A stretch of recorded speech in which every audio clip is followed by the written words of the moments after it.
Radio Nuevo Mundo te invita a escuchar la retransmisión del programa De Domingo a Domingo. Red de emisoras Nuevo Mundo, solo la verdad, presentan...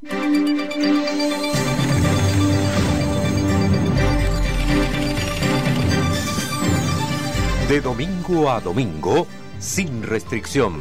Un completo análisis de la actualidad nacional con una mirada a fondo del momento político y social. De domingo a domingo, sin restricción. Análisis, entrevistas y opiniones. De domingo a domingo. Es un programa del Departamento de Prensa de Radio Nuevo Mundo. De domingo a domingo, sin restricción. A través de la red de emisoras Nuevo Mundo y por www.radionuevomundo.cl.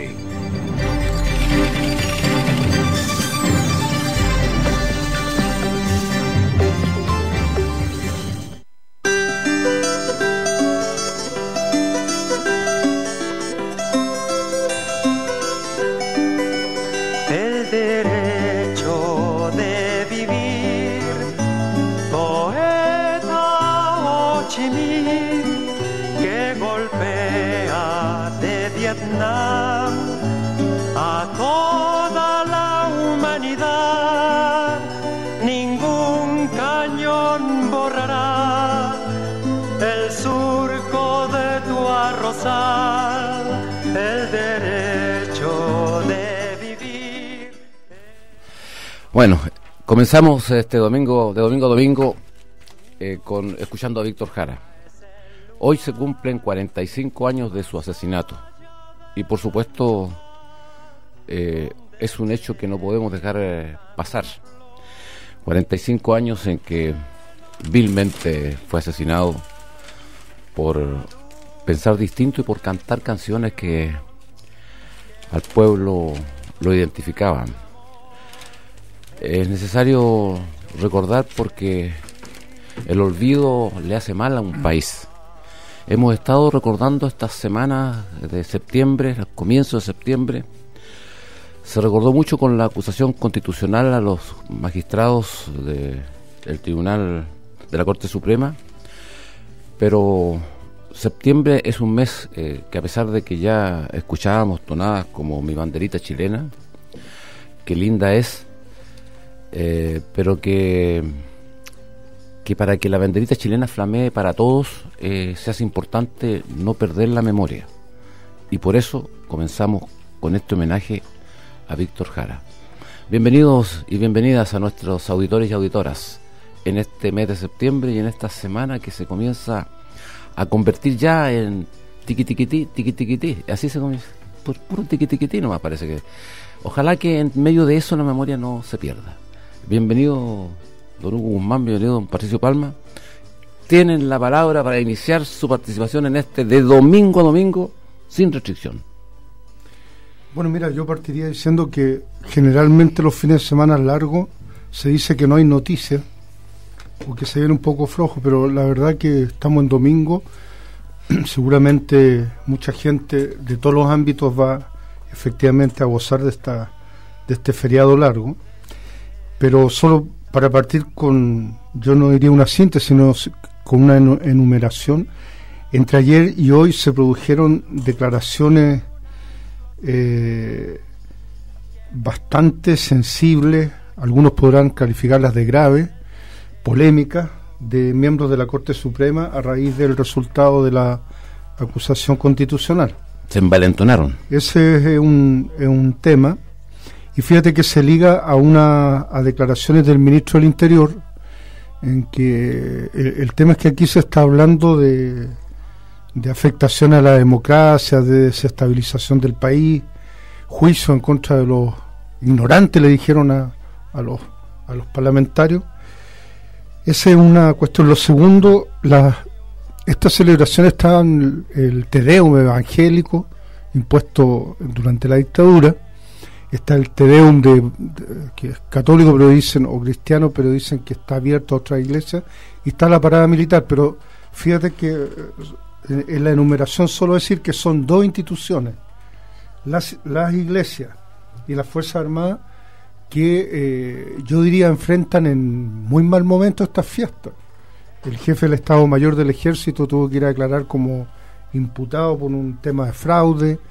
Siguen sin aclararse varios temas en relación a las Fuerzas Armadas y el milico gay, etcétera. Los carabineros, ni hablar, en todas las trifulcas en las que están metidos.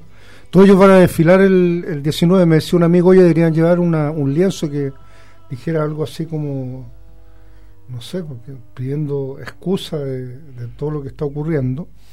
Y el Te Deum, bueno, el de los evangélicos está rodeado de polémica, de tensiones. El Te Deum del 18 no va el jefe de la iglesia, el Sati. Nos enteramos además que 2 días antes que expulsaron a un destacado personero de la iglesia, fue expulsado, ya no es más sacerdote, estoy hablando de Christian Presch. Es decir que los Te Deum religiosos y la parada militar los enfrentan las instituciones en una situación muy delicada, y me parece que eso no debería pasarse por alto. Las declaraciones del secretario general de la OEA diciendo que es totalmente factible y debería considerarse la intervención militar en Venezuela, que es bastante... Es un golpista y además un hombre de Washington, así que no es nada extrañarlo.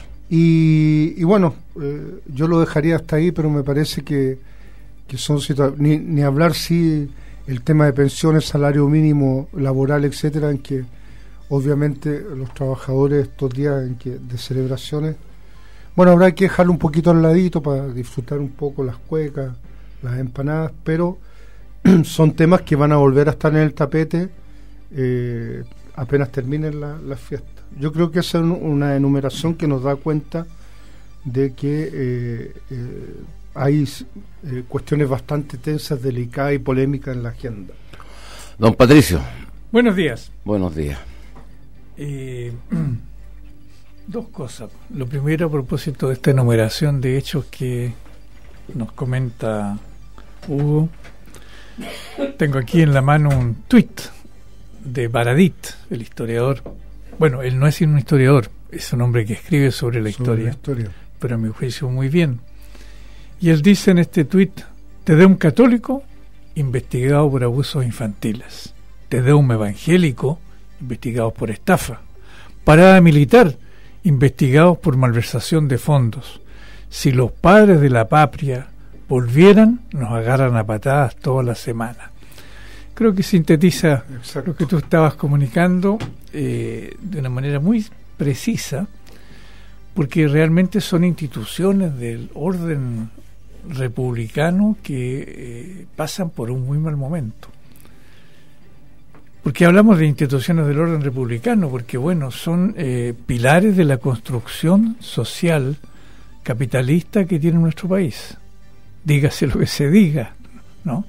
Chile se ha constituido en nación capitalista desde su independencia, ha pasado por distintas fases, como todos sabemos, y hoy día es un país capitalista en vías de desarrollo, con un ingreso per cápita medio significativo, y claro, muestra ya y evidencia ya todas las lacras de esta sociedad capitalista, sobre todo cuando depende tan estrechamente de las grandes potencias del capital.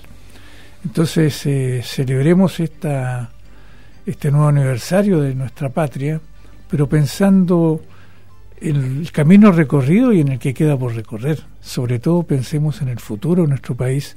En este 18 uno debe hablar de las glorias, si las hubo, algunas hubo evidentemente, pero también debe hablar del futuro. Y yo creo que eso es lo que nos diferencia respecto de aquellos que intentan quedarse siempre en lo mismo. Y para eso resuena, y este es el segundo gran asunto que plantea Julio, resuena la voz de Víctor Jara. A 45 años de su asesinato, con 44 balazos, recalco lo de los 44 balazos para que los señores de la Corte Suprema entiendan que lo que reclamamos es el asesinato con premeditación, alevosía y maldad. A un hombre no se lo mata con 44 balazos a sangre fría. Eso demuestra la inmensa brutalidad con que asumió esta dictadura cívico-militar que gobernó Chile. No vengan entonces a hablar de viejitos que están ya al borde de la muerte, etcétera, etcétera. Y creo que ese tema, como tú señalas, Hugo, ha impregnado la semana, porque es realmente muy grave que un poder del Estado como el Poder Judicial, respaldado por el Poder Ejecutivo, hayan intentado negar ciertos derechos fundamentales al Poder Legislativo. La propia Constitución de Pinochet del año 80, con todas sus modificaciones, establece el derecho del Parlamento a fiscalizar los actos de los otros poderes. Eso está consagrado en la Constitución.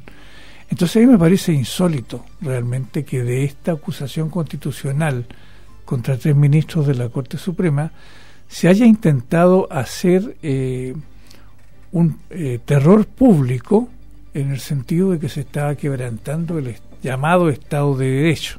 Es como al revés, ¿no? Es el mundo al revés. Los jueces, que tienen que de alguna manera velar por la justicia, se encargan de romper uno de los principios fundamentales de esa misma justicia, cuál es que haya poderes independientes en un régimen republicano como el nuestro. Entonces realmente esto ha sido una cosa un poco grotesca, que se termina de ratificar con las entrevistas a personeros de gobierno, como las entrevistas al ministro del Interior del día de hoy, en que vuelve a insistir sobre el mismo tema. Creo que ha ocurrido algo muy grave. Creo al mismo tiempo que el Parlamento ha logrado mantener su dignidad. Por lo menos logró revertir lo que se llamó la cuestión previa, que incluso pretendía impedir que la acusación fuera debatida como tal acusación. Bueno, posteriormente, al ponerse en votación la acusación contra los 3 ministros, se produjo, claro, un hecho lamentable a mi juicio, y es que 9 diputados demócratas cristianos y 2 diputados radicales se alinearon con el gobierno en esta contienda política. Que se trata de una contienda política no cabe la menor duda. ¿A quién le puede caber duda que si estamos hablando de derechos humanos no se trata de un problema político? Pero lo lamentable es esa contradicción que evidenció clarísimamente la democracia cristiana entre su suma al derrotar a la oposición de la cuestión previa y luego su resta, su unidad con el gobierno en la cuestión de fondo, la acusación contra los ministros. Creo que son cosas que hay que tener muy en cuenta. Lo señala el diputado Guillermo Tellier en su entrevista de hoy en el Mercurio, el que ve una motivación política tras esta votación en que se divide parte de la oposición de manera significativa. Lo conversaremos probablemente con él. No, yo quería referirme a la entrevista que sale hoy al comandante en jefe del Ejército. Una de las cuestiones que él dice que él va a promover la reflexión, incluido en materia de derechos humanos, sobre los últimos 50 años de trayectoria del Ejército. Toca otro, por ahí dice, nosotros no estamos el Ejército nunca ha estado ni va a estar al lado de alguna posición política. Yo lo menciono porque yo creo que no vamos a tener tiempo aquí en el programa, pero la verdad es que pueden haber historiadores, periodistas, cientistas políticos que deberían desmenuzar esa entrevista, porque claramente hay varias distorsiones de lo que ha sido lo que él plantea, ¿no? Voy a poner solo algunos ejemplos. Los comandantes en jefe asesinados en este país fueron asesinados por miembros del Ejército o grupos paramilitares como Patria y Libertad que estaban vinculados a oficiales del Ejército. Ojalá que eso se incluya en la reflexión. El tema que señalaba a propósito de que hoy recordamos la figura de Víctor Jara, pero al mismo tiempo recordamos el vil asesinato del que fue víctima. Bueno, fue cometido por miembros del Ejército. Fíjate que además hay hechos que a veces también pasan un poquito por el lado, pero yo a propósito de la entrevista me puse a revisar. Tú sabes que varios de los senadores designados y senadores o diputados de la UDI, fundamentalmente la UDI-RN, que fueron militares, fueron excomandantes en jefe de la Armada, del Ejército y de la Fuerza Aérea. Entonces uno dice, bueno, si esos jefes militares después de pasar el retiro militan en la U y en la R o en Renovación Nacional, llegando a hacer incluso campañas políticas como tales, uno dice, bueno, a ver, en esta reflexión aclárenos por qué prácticamente el 99% de esos altos ex militares terminan militando y representando a la derecha. O sea, tal vez les pasó lo que a San Pablo. Salieron del mando de las instituciones militares y les cayó el rayo. Se dieron cuenta que tenían que ser políticos. Es probable que en la historia y políticos ubicándose la historia de Chile y del ejército de Chile está ligado claramente a la clase social más alta de este país desde el punto de vista de su conducción.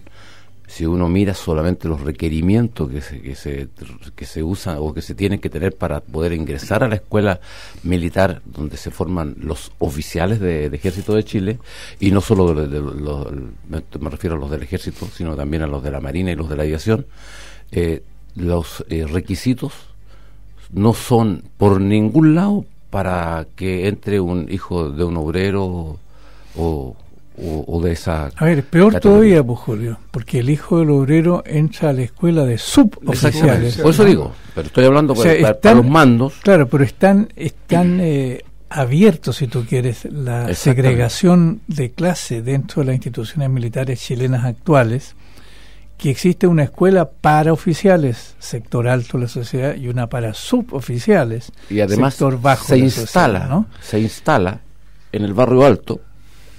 Y luego me imagino que estarán pensando subirla más allá todavía, porque están alejándose de la clase más alta, del núcleo, porque acuérdese que la escuela militar que estaba aquí en Rondizoni, donde estaba el barrio elegante de Santiago en exactamente, el siglo XIX. Ahí estaba.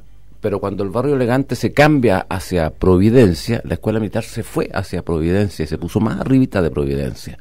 Y ahora que los barrios altos se fueron más arriba todavía, a la dehesa y todo eso, donde hay una verdadera ciudad distinta al Chile que se vive normalmente, finalmente me imagino que en algún momento se irán a trasladar más arriba. Pero lo cierto es que la escuela de suboficiales sigue estando abajo y la escuela de oficiales sigue estando arriba. Así es que es un ejército de clase. Está construido así. Y por eso que los golpes de Estado, cuando se dan, son para beneficiar a las clases más poderosas del país. De los países, porque esto... Todo de los países, efectivamente, no solo... Pero dejemos en claro una cosa, Julio, Hugo, no sé si ustedes comparten mi punto de vista. Nosotros, mirando las cosas desde otra perspectiva, no somos antimilitaristas vulgares. No. O sea, yo no tengo nada en contra de que exista un ejército en cualquier país. No estoy en contra de los militares en general. No me manifiesto en contra de todos los militares por igual. Lo que yo comparto absolutamente con ustedes es que hay que destacar esta característica clasista que ha acompañado el desarrollo de nuestro ejército en Chile. Y por lo mismo, en los programas de transformación política que levantan los partidos de la oposición, debe inscribirse la necesidad de hacer cambios también en las Fuerzas Armadas del país. Bueno, de es decir, este es un tema tan importante, perdón el tiro, es un tema tan importante como decir, quiero levantar un programa de viviendas, porque no saco nada con tratar de levantar un programa de viviendas si tengo siempre sobre mi cabeza una espada. Entonces tengo que simultáneamente actuar en el sentido de democratizar también esta otra institución. Se democratiza la iglesia, se democratizan los clubes deportivos. ¿Por qué no se va a democratizar una institución tan importante como el Ejército o las Fuerzas Armadas?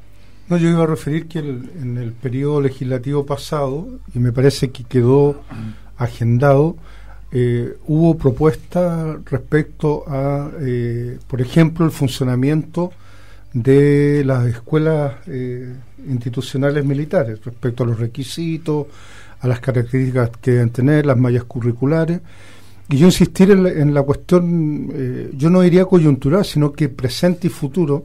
A mí me parece que la entrevista que da el comandante en jefe por lo menos deja plantear algunas cuestiones que desde una perspectiva democrática, de una perspectiva de modernización del país, y lo que refería Patricio, de cómo vamos transformando nuestras instituciones en un sentido progresista y de servicio a la ciudadanía, Bueno, ahí yo creo que no deberíamos quitar el dedo del renglón respecto a lo que él dice. Vamos a hacer una reflexión de los últimos 50 años. Lo digo en el sentido de que si esa reflexión apunta a temas como los que hemos señalado, apunta a hechos que han ocurrido en los últimos 50 años con el ejército, bueno, ahí va a tener que, si es una reflexión objetiva respecto a los sucesos, realmente yo creo que va a ser una cuestión que va a influir mucho en lo que estamos hablando. Ahora, si resulta ser una reflexión acotada, parcial, distorsionadora, bueno, vamos a seguir con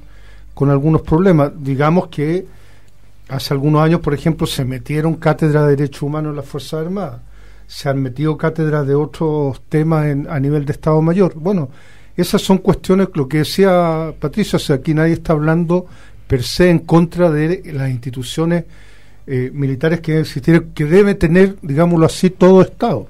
Lo que está hablando son las características, la historia y de cómo las hacemos que vayan, como decía Patricio, vayan amalgamadas con otras transformaciones que se van dando en el país. Es cierto que la discusión sobre el tema militar yo creo que la vamos a seguir, pero yo creo que tenemos que volver al tema de derechos humanos y al tema de la acusación constitucional. ¿Sabes por qué? Porque el gobierno ha estado en este instante usando ese supuesto triunfo en la Cámara de Diputados para propinarle una derrota a la oposición. Y uno de los jueces, el juez Kunzenmiller, no sé cuánto es el apellido, no se cuesta harto leerlo, también se aprovechó y se subió arriba el chorro, se subió por el chorro, mejor dicho. Y creo que eso es importante tenerlo presente, porque el tema de derechos humanos, el tema de la acusación constitucional, no fue una acusación, no fue un saludo a la bandera como algunos creían. El tema era más profundo. El tema era decirle a los jueces que no podían actuar de manera que fueran perjudicando lo que significaban los tratados internacionales y otro tipo de temas. Estamos en contacto con el diputado Fidel Espinosa, diputado del Partido Socialista, por un extenso distrito que representa Fresia, Frutillar, Yanquihue, Los Muermos, Osorno, Puerto Octay, Puerto Varas, Purranque, Puyehue, Río Negro, San Juan de la Costa, San Pablo. Es el distrito 25 de la 10ª región de los lagos. ¿Cómo está, diputado? Gusto saludarlo. Muy buenos días, ¿cómo están ustedes? Un gusto saludarlos a todos quienes integran este panel de Nuevo Mundo hoy día en la mañana, este día domingo. Para que vea que no estamos en la fonda. Así es, trabajando. ¿Cómo están, Julio? Bien, muy bien. Gusto en saludarlo una vez más. ¿Sabe que yo estuve escuchando, diputado, las intervenciones que se hicieron hasta tarde de la noche el día jueves pasado? Perdón, viernes, ya me perdí ya.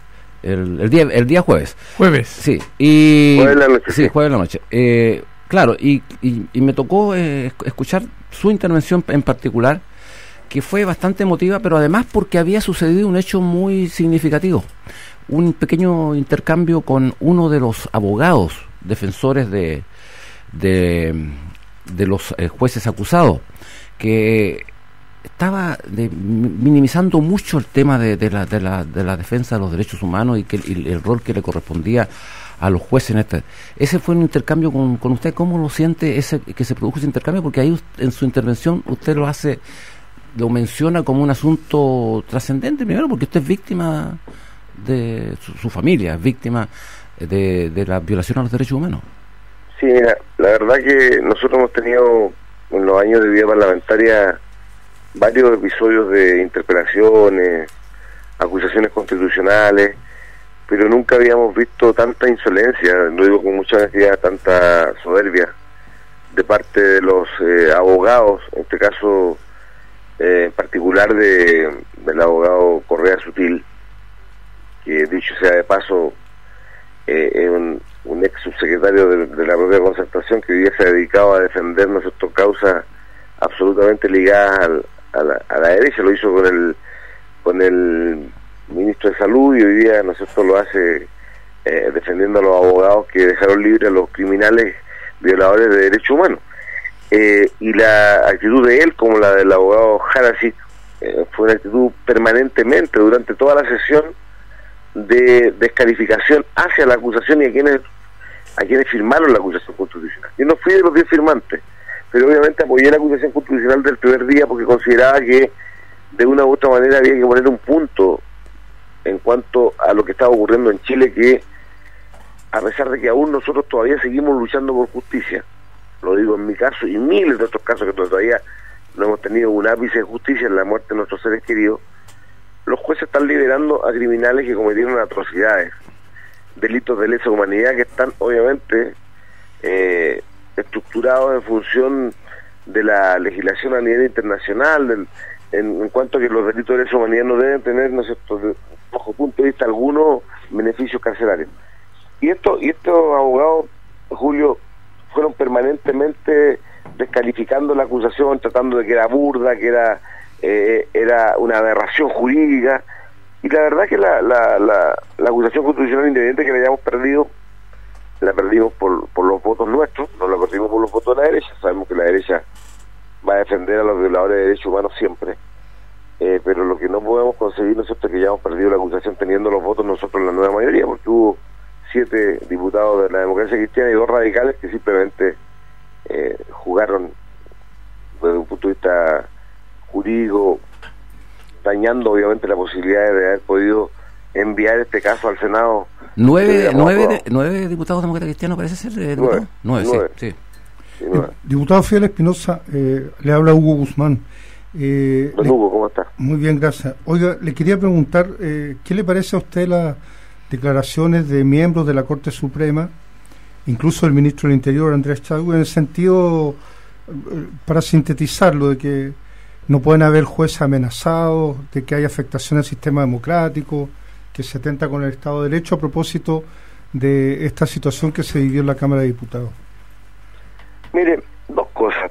Si el ministro del Interior quiere plantear de que acusar constitucionalmente a un juez, amenazar el Estado de Derecho, entonces que presente este gobierno una ley que diga claramente que los jueces no pueden ser objeto de alguna acusación constitucional, porque nos parece realmente lamentable que un ministro del Interior esté, en definitiva, poniendo en duda las atribuciones que tiene el Parlamento sobre esta materia.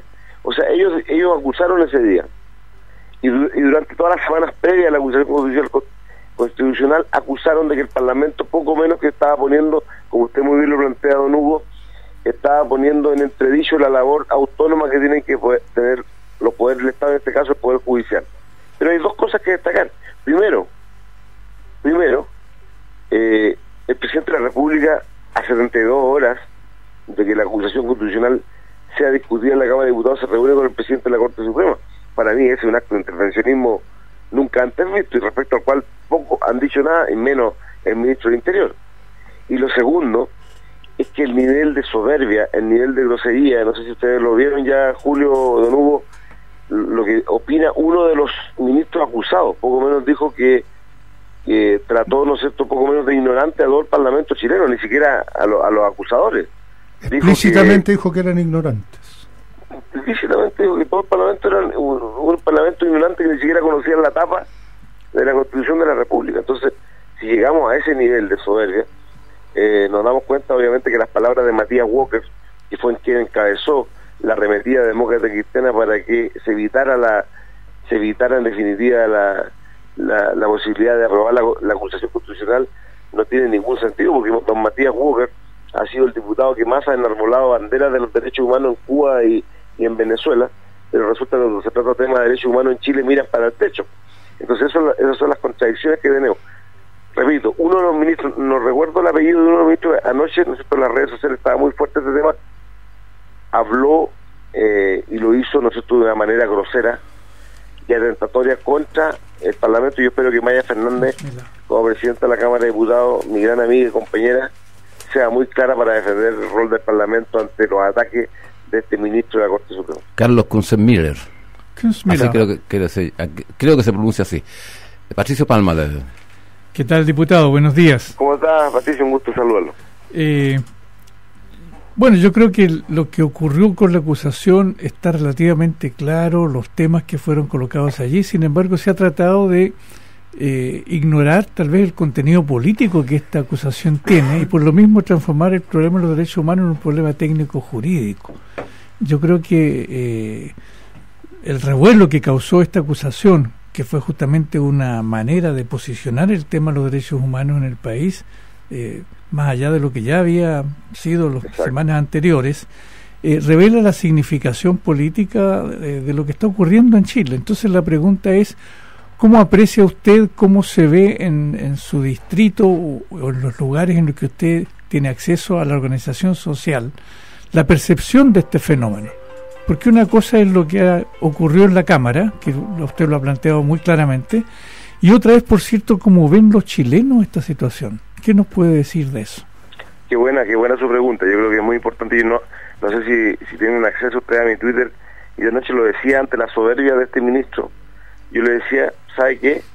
Usted puede ser soberbio, puede tratarnos de ignorantes, pero lo bueno que tuvo esto, por eso yo lo planteé en mi intervención, que Julio hablaba de la sala, a minutos de la votación yo dije, puede que perdamos la votación por el intervencionismo grosero que ha tenido el gobierno y porque van a haber algunos de los nuestros que nos van a traicionar, pero al final del camino habremos ganado, por lo que usted dice, Patricio, porque logramos posicionar nuevamente nuestro país con fuerza, un tema que algunos creen, la derecha en particular, un tema que cree que a los chilenos no le causa ningún impacto, que es el tema de los derechos humanos.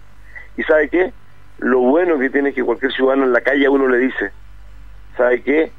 Lo que hicieron fue darle dignidad a las víctimas, pero sobre todo las cosas también al país, independiente de que hayan perdido la acusación, en definitiva pusieron las banderas muy fuertes de que en Chile no vamos a permitir que los criminales de lesa humanidad anden por la calle libremente sin haber cumplido sus penas o simplemente, ¿no es cierto?, tratando de justificarse en el amparo, ¿no es cierto?, de resoluciones judiciales que a todas luces son atentatorias contra el propio derecho internacional en materia de derechos humanos. Y eso es bueno, porque te lo dice gente, Patricio, que no tiene que ver con agrupaciones de derechos humanos, que no tiene que ver con partidos políticos, te lo dice el ciudadano común y corriente. Eso a mí, en lo particular, me ha calado muy hondo. Me pasó este fin de semana en varias oportunidades donde gente común y corriente, ciudadanos del día a día, te plantean, ¿no es cierto?, que estuvo muy bien haber hecho la acusación independiente que se había perdido.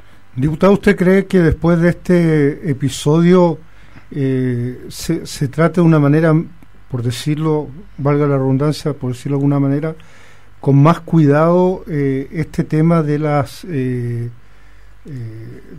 libertades condicionales o beneficios carcelarios?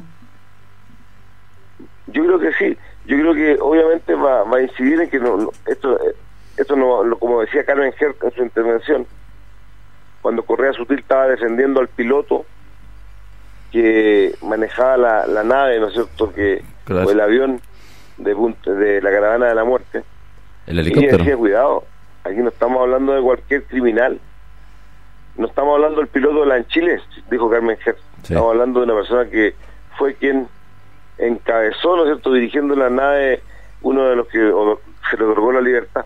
Entonces aquí estamos hablando de criminales de lesa humanidad que no actuaron como algunos han tratado de justificar porque eran mandados, ¿no es cierto?, por fuerzas superiores, eran personas que claramente sabían lo que estaban haciendo. Así que yo creo que sí, yo creo que para cualquier juez de la República, independiente que hayamos perdido la acusación, no va a ser, ¿no es cierto?, tan fácil hoy día otorgar las libertades condicionales. Y ojalá que esta ley que comenzaron a apurar en los últimos días, Arboe y los demás senadores, claro que ahora se apuraron, porque sabían que querían echar abajo la acusación, igual prospere, porque esa ley va a permitir de una u otra manera que no exista ninguna posibilidad de que quede libre algún violador de derechos humanos que no cumpla ciertas condiciones. Ahora, los jueces nos acusaron a nosotros, los parlamentarios, de por qué no la habíamos aprobado antes. Y resulta que, seamos claros, esas leyes nunca se pudieron aprobar porque no tuvimos, en definitiva, la voluntad política, ni incluso nuestro gobierno, porque yo con el ministro anterior de Justicia, como presidente de la Cámara, intenté muchas veces, pero no hubo voluntad política de hacerlo, ni siquiera nuestro gobierno. Lo digo con mucha claridad, lo digo por el ministro de Justicia radical, que a días de dejar el gobierno traicionó de una manera tan vil a la presidenta de la República, en el caso de Punta Peuco. Claro, pero como usted bien dice, diputado, hay momentos en los cuales la presión ciudadana, la preocupación que tiene el ciudadano común del país por un problema tan importante como los derechos humanos genera posibilidades de cambios, y en ese sentido yo coincido con usted en que tal vez esta tramitación que se va a dar a la reforma legal ayude y sea expresión de este triunfo verdaderamente que ha ocurrido en estos días de los derechos humanos por sobre la impunidad. Entonces, en ese sentido, es bueno que usted precise tal vez qué contenidos podría tener esa ley que permitieran que hacia adelante las cosas cambiaran. El arrepentimiento, entre otras cosas. Ninguno de estos criminales ha mostrado, incluso los que han recibido libertades condicionales, ninguno de estos criminales ha tenido un ápice, ¿no es cierto?, de arrepentimiento o de colaboración en la investigación. Han sido en su gran mayoría condenados que han sido los testimonios de terceros los que lo han gatillado, ¿no es cierto?, esas condenas. Entonces, por lo tanto, esta iniciativa legal lo que busca es justamente poner ciertas condiciones. Porque también pensamos, claro, en nuestro Estado de Derecho tiene que tener posibilidades para cualquier chileno, independiente de su condición, la posibilidad porque es un derecho constitucional el tener la posibilidad de optar a una libertad condicional. Entonces, lo que busca esta ley es que efectivamente, cuando un juez de la República tenga que revisar una carpeta de un individuo de este tipo, sepa, ¿no es cierto?, que esta persona sí o no tuvo algún grado de arrepentimiento en su actuar o algún tipo de colaboración en la investigación judicial. En esa línea va. Si no la tuvo, no va a tener ninguna posibilidad de tener la posibilidad de una libertad condicional. Diputado, estamos conversando con el diputado Fidel Espinosa, diputado por el distrito 25 en la región de Los Lagos. No lo voy a mencionar todas las comunas, son muchas comunas ahora, diputado. 12, sí. Pero es un distrito hermoso en todo eso. Pero más bello de Chile, Julio, usted lo conoce. No nos saque pica, oiga. Para los que vivimos aquí en Santiago, sobre todo, que intentamos salir y no pudimos. Bueno, diputado, estamos a 45 años del golpe. En un día como hoy, hace 45 años, aparecen los restos de Víctor Jara asesinado junto a Litre Quiroga, que era director de prisiones en aquel tiempo.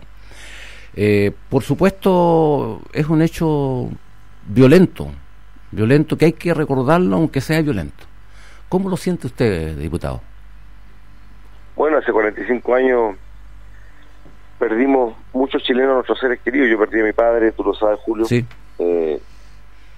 Y desde ese entonces hemos luchado por justicia. Entonces, cuando tú hablas de Víctor Jara, hablas de que la masacre de la cual se vivió en Chile es una masacre que nunca más puede volver a ocurrir en la historia, y para eso, obviamente, cuando uno de los ataques del abogado defensor de los ministros el otro día fue decirme a mí en la sala, Jara, sí, que en particular me dijo, usted está actuando con el corazón más que con la razón. Yo le digo, no me avergüenza haber actuado con el corazón, porque obviamente eso es lo que ninguno de nosotros puede perder en Chile. O sea, si tú actuaras solamente en función de otro tipo de criterios y no actuaras con el corazón, no podrías, en definitiva, poder sensibilizar hoy día todavía a nuestra ciudadanía de que nosotros no vamos a descansar jamás porque haya justicia, porque sería traicionar a nuestras propias víctimas, a nuestros padres. O sea, ¿cómo usted podría concebir que yo como diputado, hoy día, después de tantos periodos siendo elegido, que me olvidara de las causas de derechos humanos porque estoy viviendo, ¿no es cierto?, el privilegio de ser representante ciudadano y podría dedicarme a tantos otros temas? Para mí el tema de derechos humanos es un tema, junto con Tucapel Jiménez y muchos más, Carmen Gers y tantos otros, va a ser un tema que siempre vamos a sacar, ¿no es cierto?, a la luz. Obviamente tú planteas lo de Víctor Jara, que fue uno de nuestros emblemas. Se le cayó, se le asesinó porque a través del canto él llevaba las voces de la justicia en aquella época tan dura, pero obviamente Víctor Jara representa todos los crímenes, ¿no es cierto?, que estas personas cometieron creyendo que nunca iban a ser posible ser alcanzados por la justicia. Y hoy día, independiente de todo, independiente de lo que estamos conversando, y que están saliendo con libertad incondicional algunos, se ha podido ir avanzando en Chile en justicia por los propios tratados internacionales, porque si hubiera sido por la ley de amnistía, ninguno de nosotros hubiera obtenido una pizca de justicia. Qué hermoso lo que dice, diputado. Es darle un mentiz a aquellos que creen que se pueden reducir a fórmulas técnicas problemas de la significación que hemos vivido en los últimos años. Quisiera hacerle una última pregunta un poco a propósito de esto. Se acerca el 5 de octubre, que tiene el contenido simbólico de haber puesto término a un periodo político, haber iniciado otro, pero claro, siendo un periodo político que conoció de luchas sociales muy duras en toda una historia anterior que duró 17 años.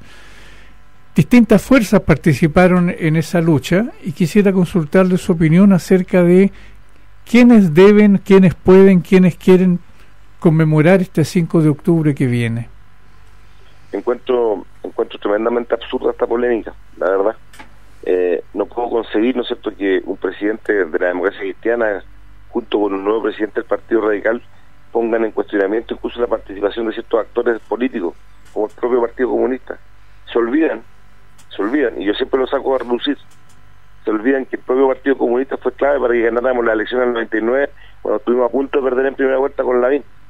Se olvidan de eso. Yo soy laguista, por si acaso, no estoy haciendo una crítica, estoy haciendo solo memoria.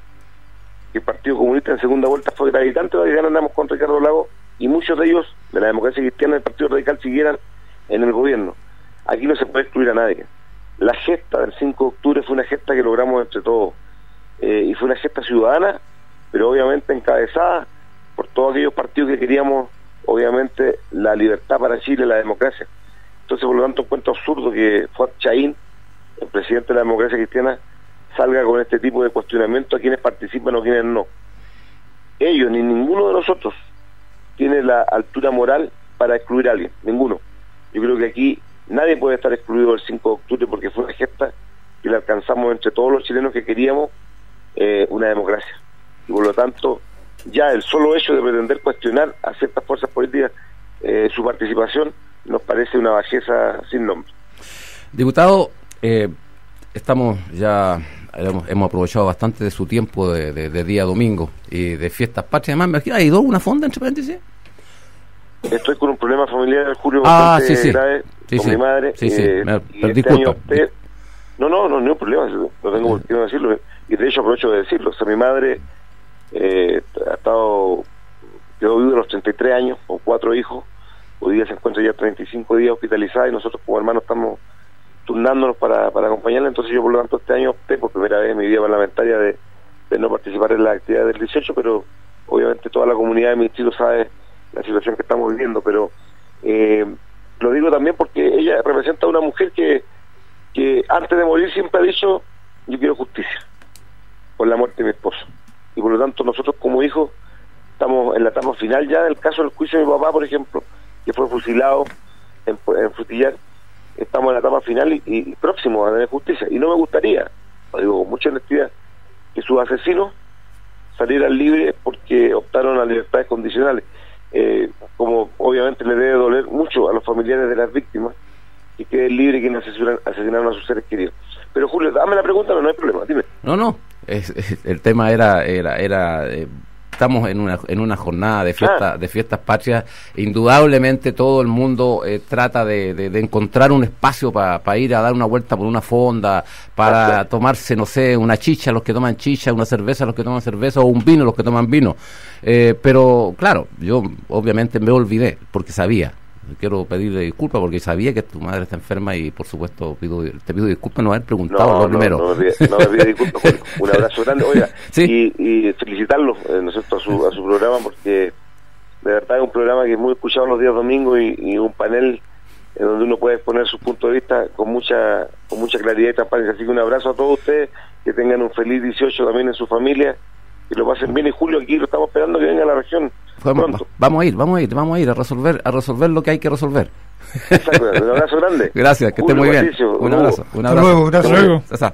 El diputado Fidel Espinosa, efectivamente yo me olvidé y quiero recordar, eso tiene su madre muy grave, y él lo recordaba con mucho sentimiento, por supuesto. Fue una madre que quedó viuda con 4 hijos porque fue fusilado su marido.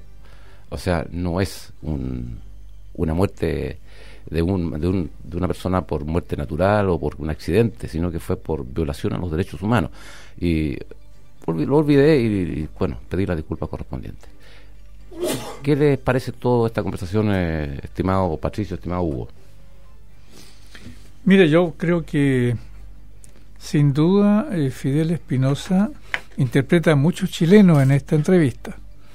Da cuenta de lo que fue una gestión en el Parlamento, pero él tiene la claridad y creo las vivencias, los recuerdos, como para proyectar esta situación más allá de una discusión parlamentaria. Y eso creo que es muy importante porque nos permite vincular a ese Parlamento que debe representar la ciudadanía con lo que la ciudadanía está pensando y está haciendo. Y Fidel Espinosa creo que lo manifiesta con mucha claridad en esta entrevista con nosotros. A mí por lo menos me da gusto que existan parlamentarios de distintas fuerzas políticas que compartan una visión común respecto de la importancia que tiene en Chile el tema de los derechos humanos, porque los derechos humanos no son un tema del pasado, son un tema de la construcción social que viene. Y entonces, que personalidades como Fidel Espinosa lo remarquen de esa manera, creo que es importante, porque constituyen pasos para un ideario político programático que debe levantar un conjunto de partidos que quiera realmente afrontar las tareas de construcción social en otra perspectiva. Sí, fíjate que una cuestión que dijo así al pasar Fidel Espinosa, fíjate, habló de Carmen Ger, Tucapel Jiménez, el mismo. En nuestro Parlamento hay varios legisladores que tienen familiares directos que fueron detenidos, desaparecidos o ejecutados políticos. Y son muchos más los que de los legisladores que sufrieron prisión, exilio, relegación. Entonces, que un abogado, de manera, vamos a decir, irónica, no sé cómo calificarlo, le diga a esos diputados que están hablando más con el corazón que con la razón, es como, ya que estamos en el 18, es como pasarse por el aro varias situaciones que son bien sensibles en cualquier país. O sea, nosotros tenemos un parlamento que está integrado por un porcentaje de víctimas de los derechos humanos. Y un porcentaje de victimarios. Bueno, la otra parte también. No hay que olvidarse de eso, que enfrente hay gente que vistió uniforme. Y no estamos hablando de los senadores designados, que esos fueron en su gran mayoría ex comandante en jefe de...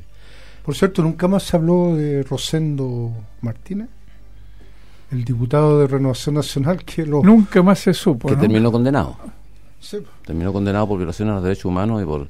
Bueno, hay de todo en estas lides. Lo concreto que a mí me hace fuerza después de esta conversación y de lo que sucedió en la semana respecto a la acusación constitucional a los ministros de la Corte Suprema es que hay gente que tiene clara conciencia de que el tema de los derechos humanos no puede ser un tema que se olvide en Chile.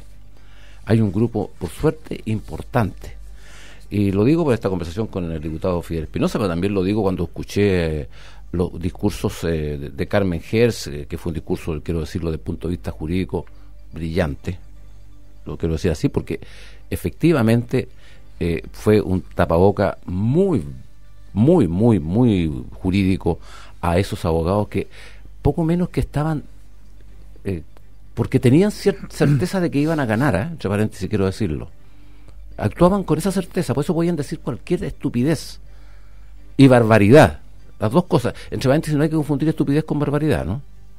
Por cierto que no, hay barbaridades que no son estúpidas, exactamente, tienen su intención. Por eso mismo digo que como ellos tenían certeza de que iban a ganar, porque ya habían contado los votos y porque sabían los que iban a darse vuelta en la votación, que finalmente podían decir lo que quisieran y dijeron estupideces, pero afortunadamente en la otra parte había gente que decía las cuestiones desde la cordura y desde lo que significa para un país que se violen los derechos humanos y que aún a 45 años se siga discutiendo si fue legítimo o ilegítimo quitarles la vida a personas, torturar personas, exiliar personas, hacer perder sus empleos a personas, y todavía 45 años se sigue discutiendo eso, cuando debiera estar absolutamente zanjado. Bueno, tal vez la demostración más evidente de el ánimo que impulsa a ciertos representantes de la derecha chilena es la propia carta del presidente de la República la semana pasada, ¿no? Cuando él, después de hacer una reafirmación de la vigencia de los derechos humanos, dice: pero la democracia no murió de muerte súbita, estaba enferma.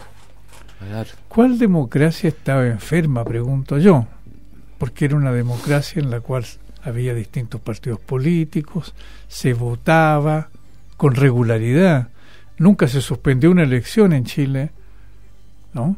Los partidos políticos opinaban y la ciudadanía estaba tremendamente organizada, con una participación sindical muy alta, con una participación social y comunitaria muy alta, producto de lo que había sido el desarrollo chileno en las últimas 2 décadas. Entonces, que un presidente califique de enferma esa democracia y a raíz de eso le aplique un remedio drástico, que es matarla y construir un régimen dictatorial como el que conocimos, es realmente lamentable. Es realmente lamentable viniendo un presidente como Piñera, que ha tratado de plantearse como una persona que entendió lo que estaba ocurriendo y que quería superarlo. Pero esta declaración que hace es un retroceso extraordinario. Lo coloca en posiciones que lo juntan con los sectores más caverarios de este país, y hay que decirlo con mucha claridad. A propósito de eso, una cuestión quiero introducir en la conversa. Yo me enteré con asombro ayer, realmente con asombro, que un bandido que recorre América con el rótulo de secretario general de la OEA señala que tal vez la solución para Venezuela, en nombre de la democracia, sea intervenir militarmente ese país. A ver, pero estamos hablando en Chile de derechos humanos, lo que significa una intervención militar, y que el secretario general de la OEA plantee que no descarta una intervención militar en Venezuela. ¿Y con qué fuerzas? ¿Quiénes van a participar de esa intervención militar? Yo lo encuentro gravísimo. Realmente creo que es lo más grave que ha dicho un secretario general de la OEA en muchos años, en muchas décadas tal vez. Es un abierto llamado a un golpe con intervención militar, ni siquiera un golpe interno. Está hablando de llevar fuerzas militares de afuera para invadir un país e imponer un régimen. Si esto es gravísimo. Y pasa desapercibido y todos dicen sí, Almugre o Almagro dijo que podía haber intervención militar en Venezuela. No sé. Bueno, eso tiene que ver con el tema que ustedes estaban planteando de cómo los sectores de derecha se plantean ante situaciones institucionales, declarando enfermas las democracias, declarándolas inestables, y a partir de ahí se puede explicar la intervención militar extranjera, se pueden explicar los golpes de Estado, porque hay un dato que es mucho más que anecdótico. O sea, está la democracia en Chile entre el 70 y el 73 estaba funcionando de tal manera que el presidente constitucional iba a llamar a un plebiscito para que la gente pudiera expresarse. Qué mejor señal de que esa democracia estaba funcionando. ¿Por qué no se pudo llamar a ese plebiscito para que la gente se expresara? Porque la derecha, con los altos mandos de las Fuerzas Armadas, promovieron un golpe de Estado. Entonces, parece que la enfermedad está en otro lado. Y a propósito de todo esto que estamos hablando de los miembros de la Corte Suprema, bueno, hay que recordar el papel de la Corte Suprema en los aportes que hizo parafraseando al presidente Piñera, los aportes que hizo para enfermar a la democracia chilena. Era una Corte Suprema que intervenía en las políticas del Ejecutivo, que avalaba situaciones del Poder Legislativo, y para qué vamos a hablar después del año 73. Y en esto yo creo que es bueno recalcarlo, sobre todo la gente que nos escucha, hasta que puede diferir con nosotros, que lo que estamos haciendo son puras referencias objetivas. Aquí nadie está inventando situaciones, hechos, sino que son referencias objetivas. Y efectivamente en esto de que se ha puesto en el tapete tanto el tema de los derechos humanos en Venezuela, bueno, es abismante el silencio de quienes defienden derechos de los venezolanos, abismante el silencio cuando el secretario general de la OEA dice que se está promoviendo es una promoción de la intervención militar extranjera en Venezuela. Y como yo creo lo decía irónicamente Patricio, bueno, no, Yo no voy a mencionar un país así, pero todos sabemos cuál es el único país que puede intervenir militarmente en Venezuela, ¿no? Porque los otros que hagan lo van a acompañar. Que tiene su quinta flota por ahí, merodeando. O sea, nadie, no sé, habría que ser muy ingenuo para olvidar cuál es la misión que tiene el Comando Sur instalado hace décadas y que es una de las entidades que no han desaparecido pese a que se terminó la Guerra Fría, pese a todo lo que ha ocurrido. Ahí está instaladito. Entonces, bueno, sí hay situaciones que en realidad, como decía Patricio, bueno, entre que sorprenden y también ya esta gente que habla del doble estándar, bueno, ahora uno le debería decir, bueno, ¿y dónde está? No, dejemos el doble estándar entonces. Fíjate que se argumenta, a propósito, ya que pasamos al tema de Venezuela, se argumenta de que en Venezuela ya hay más de 2 millones de venezolanos fuera. Yo tengo entendido que Venezuela tiene como 40 millones de habitantes, ¿no? Si no me equivoco. Creo que esa es la cantidad. Más o menos 40 millones de habitantes. 2 millones. Es mucho. Yo creo que la gente está preocupada por la situación económica, por el bloqueo que tiene Venezuela y obviamente las dificultades que hay para conseguir lo que se quiere conseguir. Pero 31 millones. ¿31? 31, ya. 31 millones. O sea, Chile, al golpe de Estado y durante los años de la dictadura, tenía alrededor de 14, 15 millones de habitantes. No más, creo. Por ahí estaba. Y hubieron en el exilio económico y en el exilio político 1 millón de chilenos en Argentina. 1 millón de chilenos en Argentina.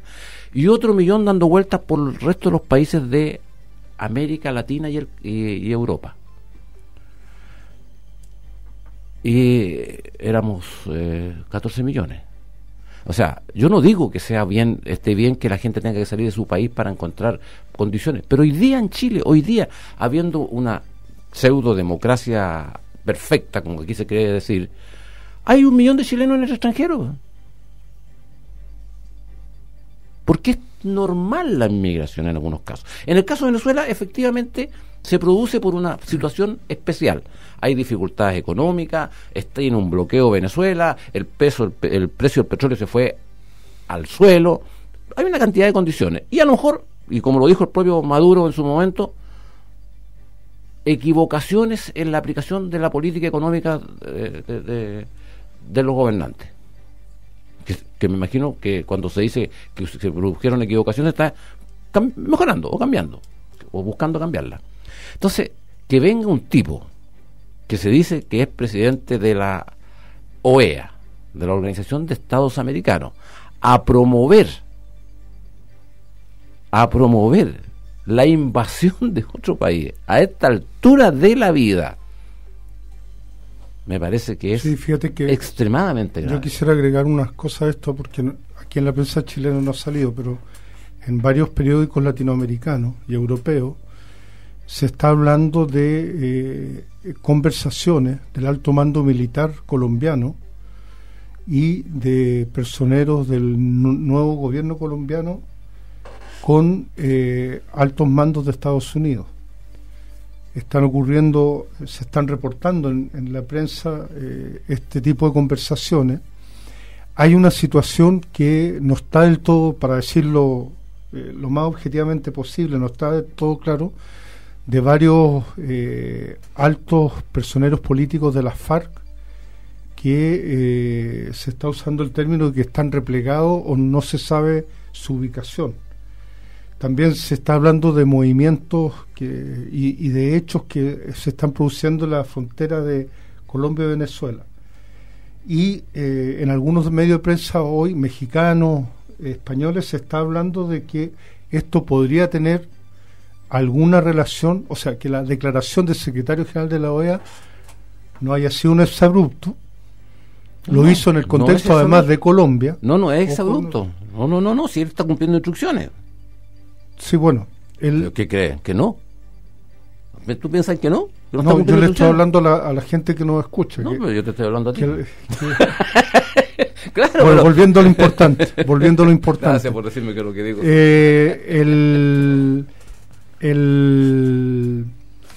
lo que se está hoy reportando en la prensa de América Latina y en algunos medios europeos es eso, de que es probable que no sea gratuito el momento en el que el secretario general de la OEA hace esta declaración, y que esto hay que tener cuidado porque hay varios hechos que se están concatenando, que están apareciendo como muy secundarios en las noticias, etcétera. Ni hablar de Chile, porque aquí en Chile no se habla prácticamente nada de eso, pero hay preocupación respecto al tema de que haya una intervención militar en ¿Es verdad? Escuché o lo leí en alguna parte de pasadita que el Grupo de Lima había hecho una declaración en contra a una intervención militar. Expresando su preocupación y que no estarían de acuerdo, pero... Claro, te digo, pero bueno, pero por lo menos ya algo que digan. Pues. Sí. Bueno, dice el refrán, cría cuervos y te sacarán los ojos, ¿no? O sea, está bien que el Grupo de Lima exprese su preocupación ahora, pero recordemos el papel siniestro que ha jugado el Grupo de Lima, al que pertenece nuestro país, en la formación de una opinión pública continental contraria al régimen de Venezuela. Y ellos sí que aplican doble estándar, y tremendo doble estándar. Y yo creo que lo que tú estabas diciendo, Julio, es muy importante porque entrega algunas cifras objetivas, ¿no? Yo estoy absolutamente de acuerdo contigo. Cuando un gobierno comete errores, tiene que remediarlos. Cuando los errores no los puede remediar, ese gobierno tiene que ser cambiado por otro. El problema es que no a través de una intervención militar, sino que a través de la conducta que manifiesten los ciudadanos. Eso se llama democracia, ¿no? Sí, no, pero además, perdona, Patricio, lo que decía Julio de la migración, si uno saca aquí viene, porque se habla de la migración de Venezuela por los problemas de Venezuela, sí.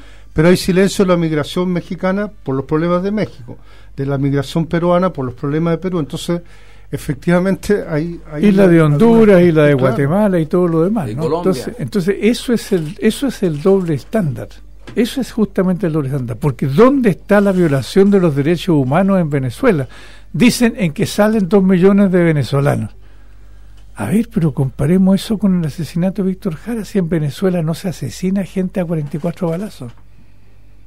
Entonces, no es que nosotros tengamos un doble estándar para juzgar a Venezuela o para juzgar a Chile. Lo que ocurre es que una cosa es la violación de los derechos humanos condenada por media humanidad, y otra cosa es que haya errores en la conducción de un gobierno que debe recurrir a métodos democráticos para superarlos. Y yo recuerdo simplemente que la oposición venezolana rehusó participar en las elecciones que tuvieron lugar en Venezuela hace pocos meses. Así es. Entonces ese es el doble estándar de la derecha que yo creo que tenemos que dejar claro. Así es. Vamos a hacer un pequeño alto y regresamos de domingo a domingo sin restricción.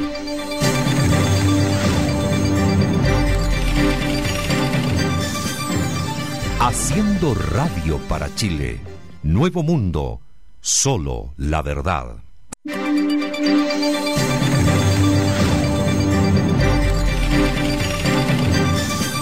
En Red Nacional de Emisoras Nuevo Mundo estamos presentando De Domingo a Domingo sin restricción.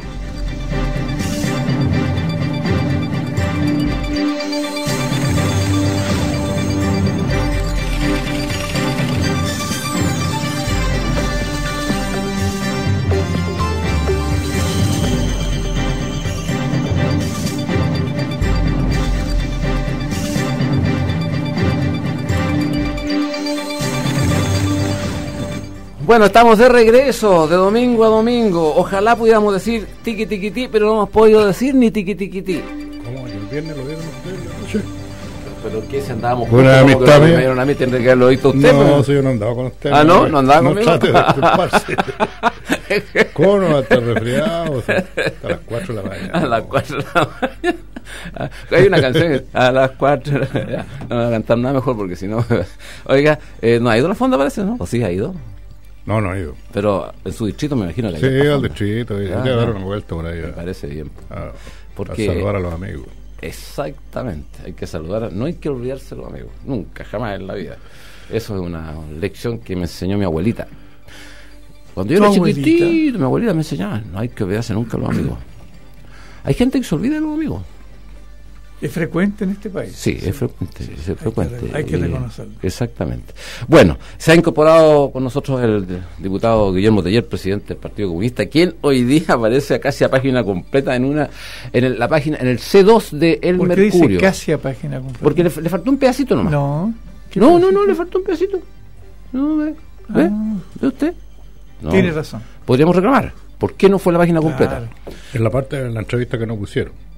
Que no le gustó. Tenía que poner una cuña. Era la buena, era la parte buena. ¿Por qué no nos cuenta Pues esa parte? exactamente, a ver, cuéntenos la parte buena. Partamos por ahí, cuéntenos la parte buena. ¿Qué decía? Pero vamos a hacer la pregunta a nuestros auditores.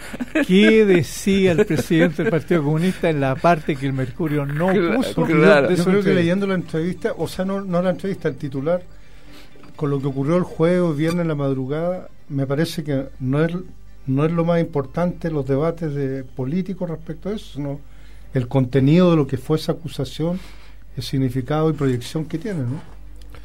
Yo creo que sí, pero están relacionadas las dos cosas.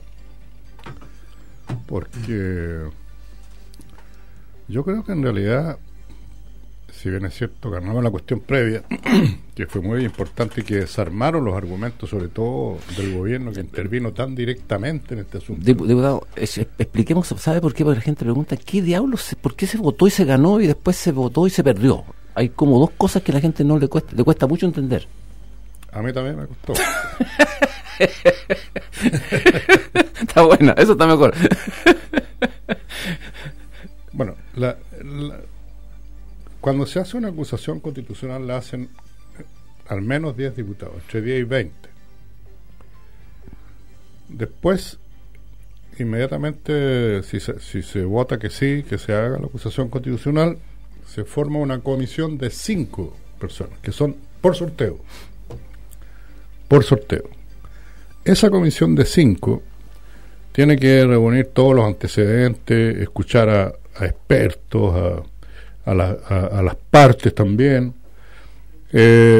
y esto se lleva después a la sala. Y en la sala lo primero que se hace es que en la cuestión previa, y aquí ya entro en la cuestión previa, hablan los que defienden a los acusados. Hablan los que defienden a los acusados. En la cuestión previa. En la cuestión previa. Eso es la cuestión previa. En el fondo es la defensa de los acusados. Y en esa cuestión previa hablaron, yo diría que casi 3 horas, los 3 defensores, 1 hora por cada uno por lo menos, defendiendo a sus defendidos, ¿no? A los ministros de la Corte, en este caso, que son 3. Después que hablan eso, los defensores de los acusados, hablan los miembros de la comisión. A ver, así es. Ya se me enredó. Sí, los miembros de la comisión fueron los que hablaron después. Los miembros de la comisión. Después de eso se vota la cuestión previa. O sea, la cuestión previa es, seguimos adelante con la acusación porque la acusación está bien hecha, está de acuerdo a la Constitución, no es un atentado al Estado de Derecho y realmente contiene elementos que le dan peso a la acusación. Eso se ganó. O sea, se vota el contenido de la acusación constitucional. Vale decir, si tiene mérito o no tiene mérito. Formal de la acusación. Se dice que es la parte formal, pero en realidad se va de inmediato al fondo porque todos los defensores defendieron el fondo. Exactamente. No lo escuché. Y resulta que, bueno, la Cámara de Diputados encontró que había mérito para hacer la acusación.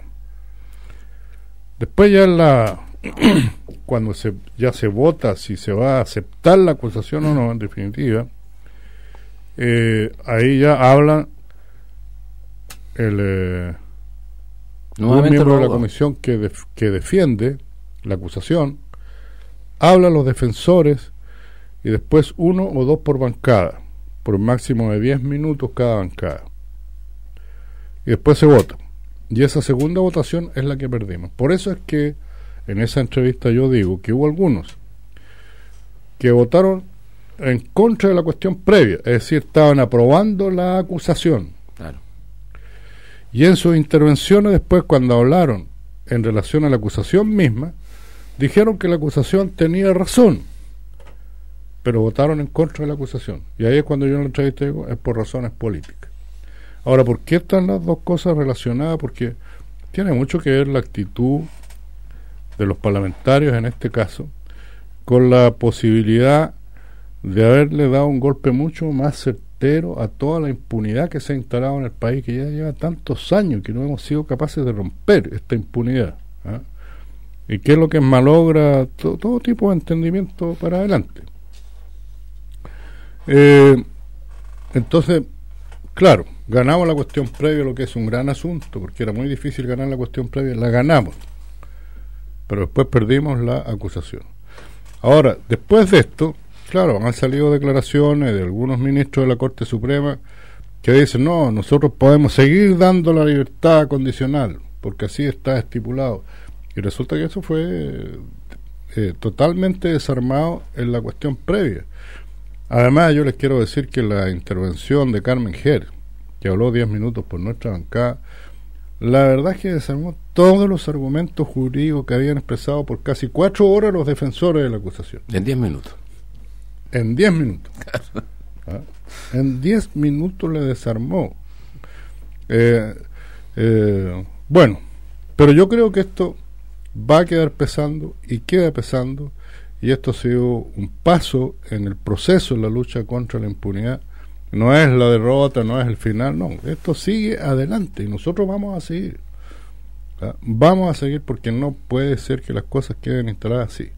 Ahora se está en la acusación misma dio paso a que se apurara el trámite a la ley que norma la libertad condicional en nuestro país. Y que estaba en comisión mixta eso, ¿no? Que estaba en la comisión mixta hacía como 3 años. Nosotros en la Cámara de Diputados lo aprobamos esa ley, pero después quedó en el Senado y en el Senado rechazaron, por eso pasó a comisión mixta, y ahí estaba en comisión mixta y no le daban la pasada. Yo escuché a Fidel Espinosa que me decía en el gobierno pasado, incluso el ministro de Justicia no le dio la pasada, con mayor razón el ministro de Justicia de este gobierno no le dio la pasada. Pero esto ya rompió ese esquema tan duro, digamos, y ya en la comisión mixta fue aprobada la ley. Fue aprobada la norma. En síntesis, ¿qué plantea esta? Lo que plantea la normativa es, en términos generales, es lo mismo que dicen los tratados internacionales, que es lo que le estamos diciendo que incumplió la Corte Suprema, que no tuvo en cuenta los tratados internacionales, que obliga además cuando un país lo firma a que ese tratado sea como una ley, pero ellos no lo vieron así, sino que aplicaron un decreto no sé cuánto del año 1925 que le otorga 311 creo que es, ¿no? Claro, la libertad condicional a los presos comunes. Aquí estamos hablando de presos que cometieron delitos de lesa humanidad. Lo que dicen los tratados internacionales es que a los delitos de lesa humanidad no se les puede conceder la libertad condicional, salvo que hayan cumplido los 2/3 de la condena, que se hayan arrepentido totalmente y eficazmente, y tercero, que hayan colaborado para esclarecer el delito de lesa humanidad cometido. Con los presos que están en Punta Peuco, con ninguno se da eso, absolutamente con ninguno, con ninguno. Entonces nosotros esperamos que salga luego esta ley, que pase a la sala para aprobarla. Esperamos que no quede por ahí de nuevo arrinconada, que se apruebe. Y ya yo creo que todos estos ministros que son tan soberbios, yo habría esperado más humildad de personas que tienen que otorgar justicia ya en último término, o sea, más humildad en el trato, más humano. Pero la verdad es que incluso parecían dirigentes políticos, ¿no? Incluso sus defensores en la Cámara fueron bastante insolentes con los parlamentarios, muy insolentes. Y nosotros fuimos muy caballerosos en el trato. ¿no? Como corresponde, pero yo quiero decir que de ellos hubo una prepotencia infinita, que yo no la comparto para nada. Está bien que se defiendan, No, claro. pero tal vez la mayor victoria que se obtenga, diputado, sea justamente la que usted señala, es decir, se fuerza la aprobación de una ley que pone término a esta discusión, pone término a esta posibilidad que tienen los sectores que defienden a los criminales de usar la impunidad, y expresa sobre todo una voluntad ciudadana que se manifestó en múltiples momentos, ¿no? Entonces yo creo que eso hay que relevarlo mucho. Si esta ley se aprueba rápidamente, tendríamos seguramente un esquema donde movernos distinto. Exactamente. Ya no tendrían ya ninguna disculpa para no atenerse a los tratados internacionales de derechos humanos de estos magistrados, ¿no? Ahora, lo otro que quedó claro es que la Cámara de Diputados tiene todo el derecho de llevar adelante una acusación constitucional contra los ministros de la Corte Suprema, como lo tiene respecto al presidente de la República, de los ministros, los gobernadores regionales, etcétera. Entonces, puede haber más adelante nuevas oportunidades, ¿ah? Pero ya está establecido que se puede, y además que no era la primera acusación constitucional a un ministro de Corte, si se han hecho acusaciones y se han destituido de su cargo algunos.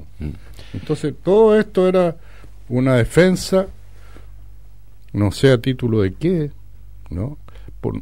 Y claro, en la sala se dio la contradicción de que mayoritariamente defendían a los ministros los sectores de derecha, los partidos de derecha, porque ellos están cómodos con esta posición de la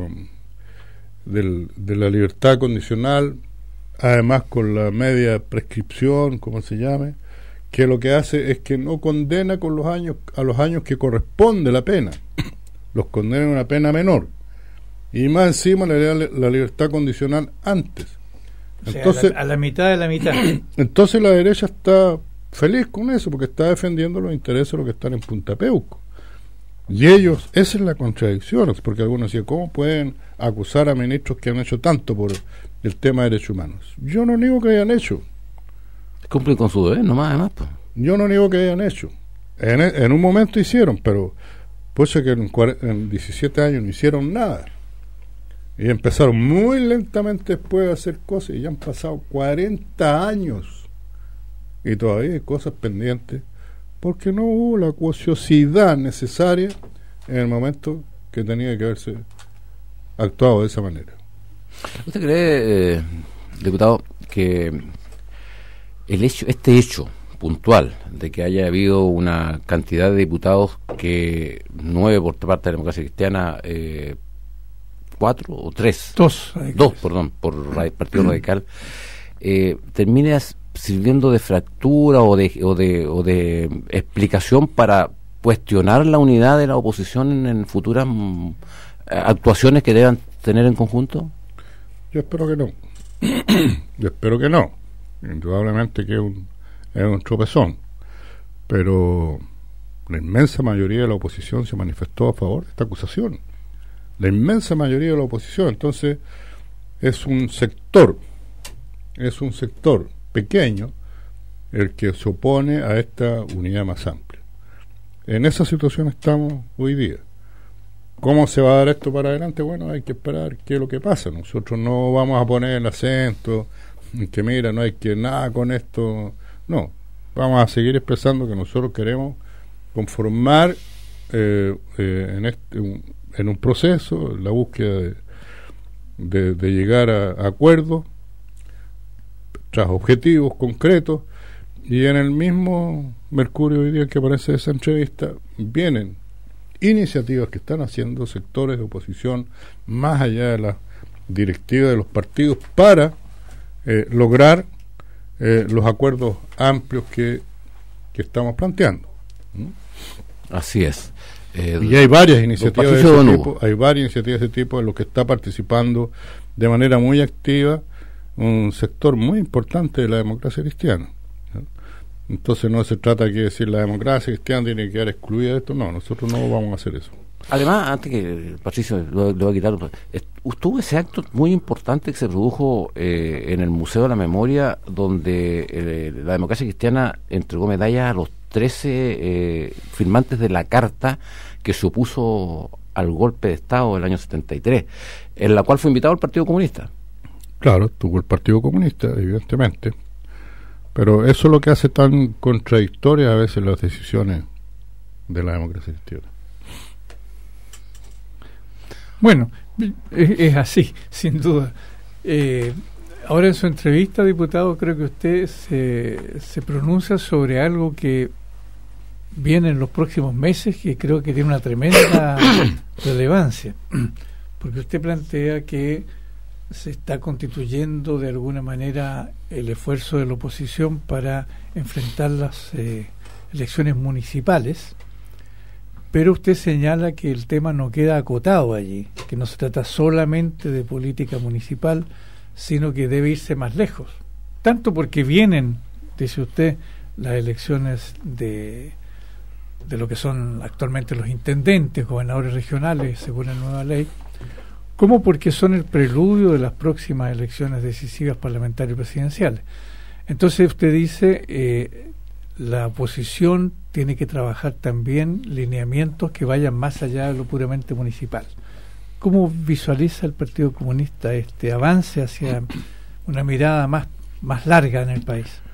Es que no se puede separar la elección municipal de las elecciones parlamentarias y presidenciales.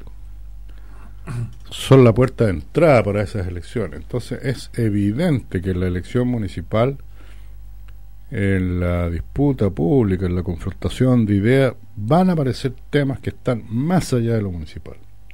Pero además usted, para tratar temas municipales, tiene que tratar temas nacionales, de financiamiento de los municipios, temas de la salud primaria, temas de la educación, que todo está relacionado con las elecciones municipales, que son de la competencia de los municipios. Entonces, si no pensamos en políticas generales, es imposible que podamos avanzar. Y yo creo que además la derecha nos va a sacar a la cancha para discutir temas nacionales. Y debemos estar preparados para eso. Así que está bien. Yo digo, partamos entonces trabajando en programas municipales, pero no obviemos los que hay que adecuadamente ya ir viendo en nuestras conversaciones y en nuestras propuestas. Usted plantea esto, que la derecha nos puede sacar a la cancha. ¿Cuáles son aquellas grandes cuestiones que en este momento la derecha podría atreverse a plantear para sacar a la cancha a la oposición? ¿No será un poco difícil encontrar esos temas para la derecha? Usted me está diciendo que la derecha está totalmente desarmada, que no va a tener cómo confrontarnos, va a sacar muchas cosas.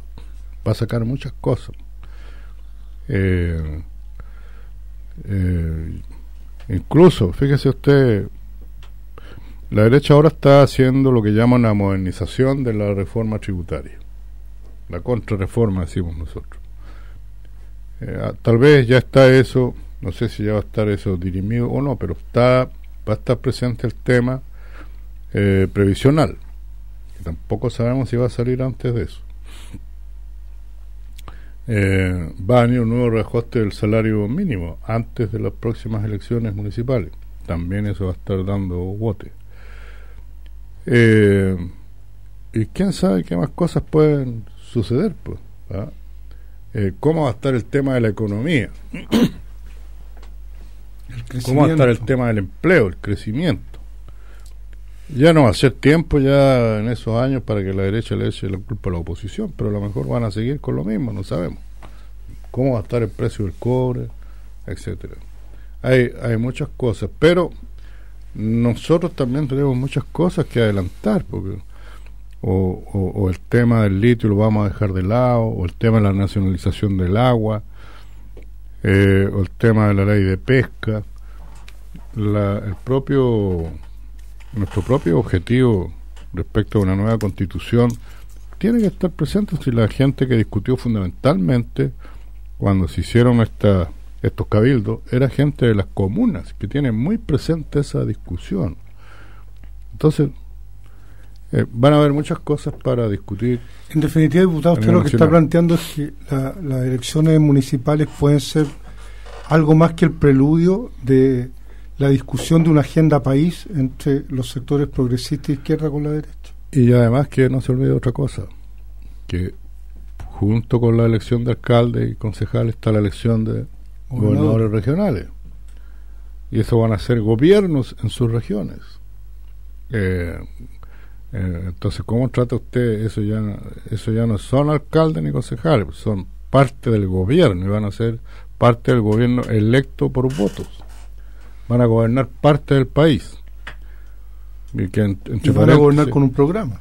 Y tienen que gobernar con un programa, es decir, allí se tienen que confrontar los programas o las propuestas. Y si no nos ponemos de acuerdo como oposición, la derecha nos gana, las gobernadoras regionales, y podríamos estarnos despidiendo de las presidenciales. Y en ese sentido, diputado, ¿tiene noticia usted de, no sé, los centros de pensamiento, los nuevos partidos se han seguido avanzando en ir construyendo estas propuestas, en ir construyendo estas... Sí, se está trabajando sobre diversos temas. Los partidos están discutiendo bastante sobre el tema de reforma tributaria, también sobre el sistema previsional. Hay discusión. Pero yo siento que hay una discusión que es la de los partidos, que es ponerse de acuerdo cómo avanzar hacia adelante en estas cosas tan definitorias del futuro del país. Y en eso, lo que yo sostengo que estamos muy atrasados. Aunque usted, digamos, señaló que, digamos, el Partido Comunista se ha reunido con los dirigentes políticos de otros partidos de la oposición, porque de alguna manera intentaron señalar de que se estaban reuniendo los otros, dejándolos un poco afuera a los comunistas. Pero usted dice, no, nosotros nos reunimos, por ejemplo, con el PPD, y dice incluso una cosa que creo que es muy relevante, que tal vez ahora vengan los momentos de reuniones de a 3 o más.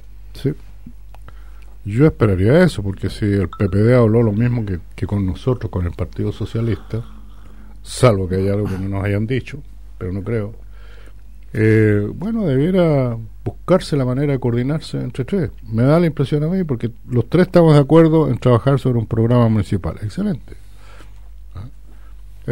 Sabemos que no basta que nos unamos o que pactemos los tres partidos, no basta. La mirada tiene que ser más amplia hacia toda la oposición. Pero se debe partir por un lado, y tres partidos hacen más fuerza que uno, indudablemente, la búsqueda de la unidad. Retomando el tema de septiembre y lo que trae consigo el mes, sobre todo en sus comienzos, cuando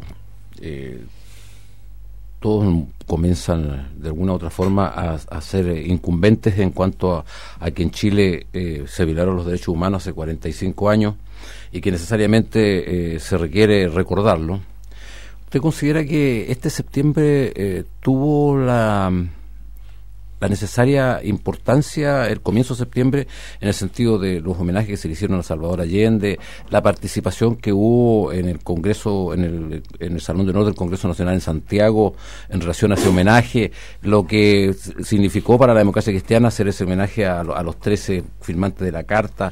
Bueno, todo lo que significó, ¿usted considera que tuvo suficiente realce este comienzo de septiembre, sobre todo en tanto al recuerdo de lo que significó el golpe de Estado en Chile y que trajo a la memoria a las personas que esto no debe suceder nunca más en Chile? O sea, yo creo que sí. Todas las los homenajes, la batalla que se ha dado en el Congreso, todo tiene que ver con eso. Y no solo están los recuerdos, los homenajes centrales, sino que está todo lo que se ha hecho a través del país y en las comunas y en muchos lugares, y se ha recordado a las víctimas en muchísimos lugares. Nosotros, acuérdense, comenzamos por entregarle la medalla a Luis Emilio Recabarren a más de 500 víctimas de la dictadura, y lo hicimos en acto en Santiago, en varias ciudades del país, y todavía nos quedan entregar algunas. El Partido Socialista también le hizo un homenaje a sus víctimas. El homenaje que se hizo en el ex Congreso Nacional a Salvador Allende, que hizo la Fundación Salvador Allende, estuvimos todos los partidos políticos. El acto del memorial creo que fue notable porque fue un acto bastante ciudadano, con sectores de la cultura, de los derechos humanos, artistas, y creo que esto se está expresando hoy día en varias cosas. Uno, en que se ha derrotado los intentos de excluir de una u otra conmemoración o celebración, sobre todo al Partido Comunista. Y hoy día estamos ante el hecho de que ya hay muchas fuerzas sociales, sobre todo, también van a estar los partidos políticos, pero aquí creo que han llevado el pandero las organizaciones sociales para celebrar el 5 de octubre. Ya está pedido el permiso, me imagino, creo que va a hacer un acto aquí en el parque el viernes, Bustamante, ¿no? Esperamos que sea concurrido, que sea unitario, y a mí me parece muy importante que así sea, porque hay que responder todas aquellas expresiones negacionistas que se han dado desde la permanencia de ministros negacionistas en el gabinete del presidente, en las expresiones del presidente de la República que habla de la democracia enferma y el remedio, ¿no es cierto?, que justifica el remedio, que es el golpe, y que además le echa la culpa a las víctimas de ser los responsables de sus torturas, de sus muertes, etcétera. Yo lo encuentro increíble, ¿no? Es un retroceso muy grande del presidente, ¿no? Es un retroceso muy grande. Yo encuentro que es muy grande, porque pasó de los cómplices pasivos a ya desestimar eso, y parece que la UDI le dijo, no hable más de esto, pero se pasó para el otro lado. ¿Estará siendo objeto de presiones por parte de los sectores más reaccionarios, como los que están en José Antonio Cast, sectores de la UDI? Sí, yo creo que están pagando la cuenta del apoyo de todos esos sectores. Así que me parece a mí que se ha cumplido con bastante dignidad. Todavía quedan varias actividades más. Habrá que hacer el balance, pero me parece a mí un buen balance. Don Hugo, ¿alguna pregunta? No, le quería... Estuvimos comentando al inicio del programa, diputado Tellier, que viene el tradicional Te Deum evangélico, el de la Iglesia Católica, viene la parada militar. Estuvimos comentando que son ceremonias que la encabezan dos instituciones que hoy están pasando por problemas bien complicados. El ejército, el jefe del Estado Mayor fue citado por temas de fraude en viajes de oficiales. Como imputado. No como testigo. No vamos a hablar del tema de abuso en la Iglesia. ¿Cómo ve usted el punto de vista institucional el que estas dos entidades enfrenten esta fiesta en ese marco? Yo creo que la Iglesia Católica está atravesando por una crisis profunda, por el tema de la pedofilia, por el ocultamiento de estos delitos durante tanto tiempo, en los cuales han participado en diversos grados parte de la jerarquía de la Iglesia, y bueno, están en un lío, a tal punto que el cardenal no puede presidir el Te Deum, ¿no? Y lo va a hacer alguien que tiene un cargo de segunda línea. Debe ser la primera vez que esto ocurre, ¿no? Desde que existe cardenal en Chile. No sé, usted va más al Te Deum, debe saber exactamente. Porque el primer cardenal fue el Monseñor Caro, el año 48, ¿no? Entonces, por eso la población se llama José María Caro. Claro. Pero es un tema que tiene que dilucidar la Iglesia, pero es evidente que esto denota una crisis moral que se traspasa de alguna manera a nuestra sociedad. En relación a las Fuerzas Armadas, yo venía leyendo, no alcancé a leer una entrevista que le hacen al nuevo comandante en jefe del Ejército, que me parece interesante desde algún punto de vista, porque el Ejército es de todos los chilenos, no es de un sector político, que él quiere discutir todos los temas, incluso los de derechos humanos, pero ya descarta la posibilidad de que el Ejército tenga más antecedentes sobre detenidos desaparecidos o qué pasó con los torturados, ¿no? Y dice una cosa que es muy cruda, porque si el año 2012 quemaron, se incineraron sin que nadie sepa por qué, bajo qué orden, todos los documentos donde se dice, habían datos de las personas detenidas desaparecidas. En el 2012 hice la entrevista. 2002. Bueno, yo esperaría una conducta distinta a este comandante en jefe, que él dice que tenía como 16 años para el golpe. Ya no es el teniente que tenía 20 o 21, o 22 o 23, y que entonces decían, bueno, si cometió los crímenes era porque era muy joven. Estos podrían estar libres de eso, y ojalá tenga una mirada distinta, pero que inicie un diálogo, no solo al interior del ejército, no a través de los aparatos de inteligencia del ejército para tratar de dilucidar cosas, sino que haga un diálogo con la ciudadanía. No sé qué diálogo podrían hacer con la gente que fue afectada por el golpe. Pero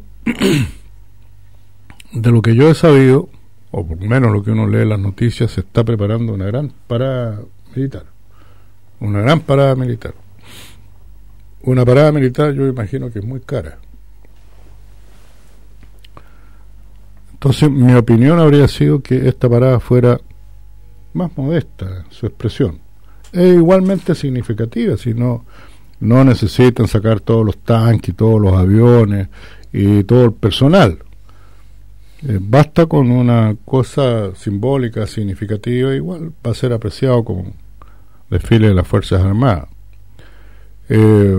Para en algo siquiera morigerar todas aquellas platas que se perdieron de la ley reservada al cobre porque se la robaron, sencillamente.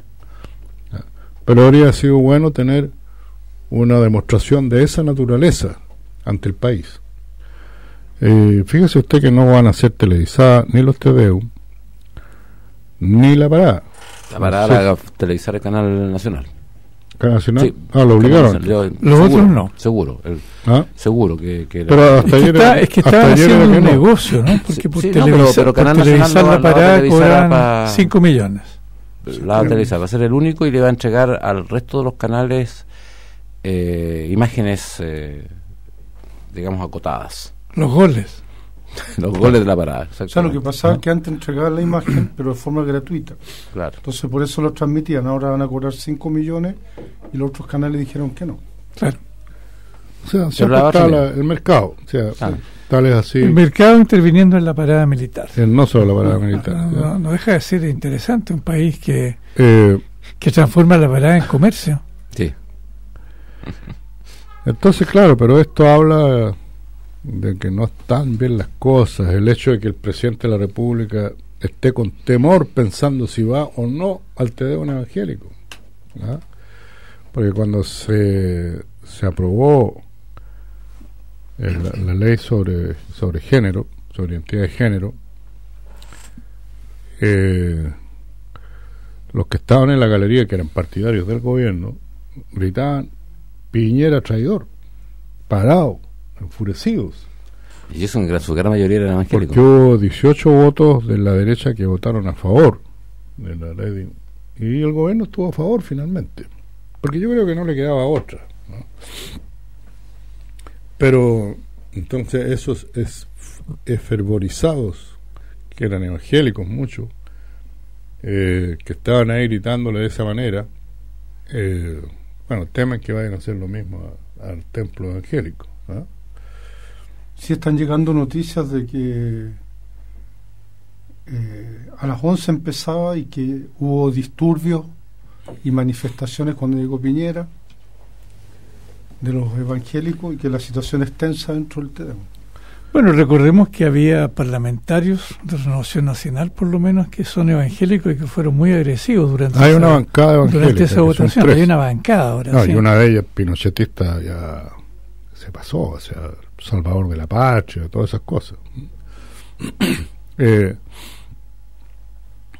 Sí, ellos denostaron bastante al presidente, los diputados de esa bancada, una bancada evangélica.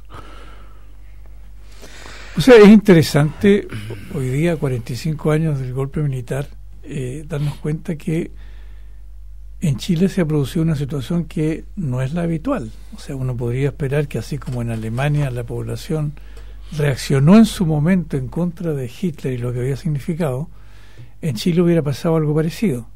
Sin embargo, como hay varios artículos que indican, el pinochetismo continuó vivo en sectores, algunos de ellos están desapareciendo, pero otros todavía están vivitos y coleando. Entonces, hay una derecha pinochetista que se considera heredera del golpe militar y de su transformación contrarrevolucionaria, que sigue haciendo los esfuerzos. Yo eso creo que es parte de los análisis políticos que tienen que hacer todas las fuerzas, porque esa derecha existe, ¿no? Evidente, tiene peso dentro de la derecha, se nota ahí dentro del gobierno, tiene peso. Oye, diputado, ¿qué le parecen las declaraciones y las reacciones en torno a esas declaraciones del secretario general de la OEA de plantear la opción de la intervención, no descartar la opción de la intervención militar en Venezuela?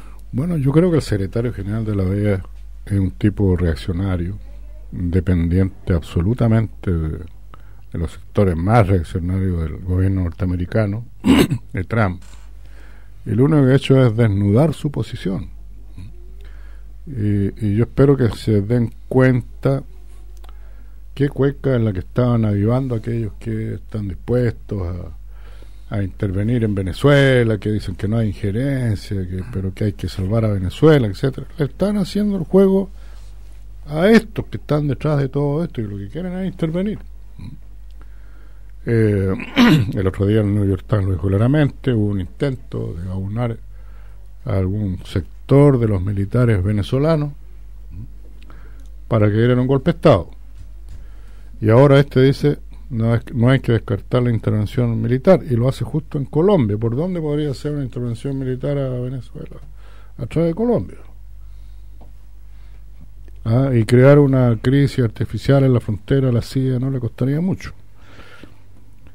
Entonces, muy preocupante. Ahora el grupo de los 12 dice que no está de acuerdo con la intervención, pero hay que ver de qué manera actúan, pues si los hechos son los hechos.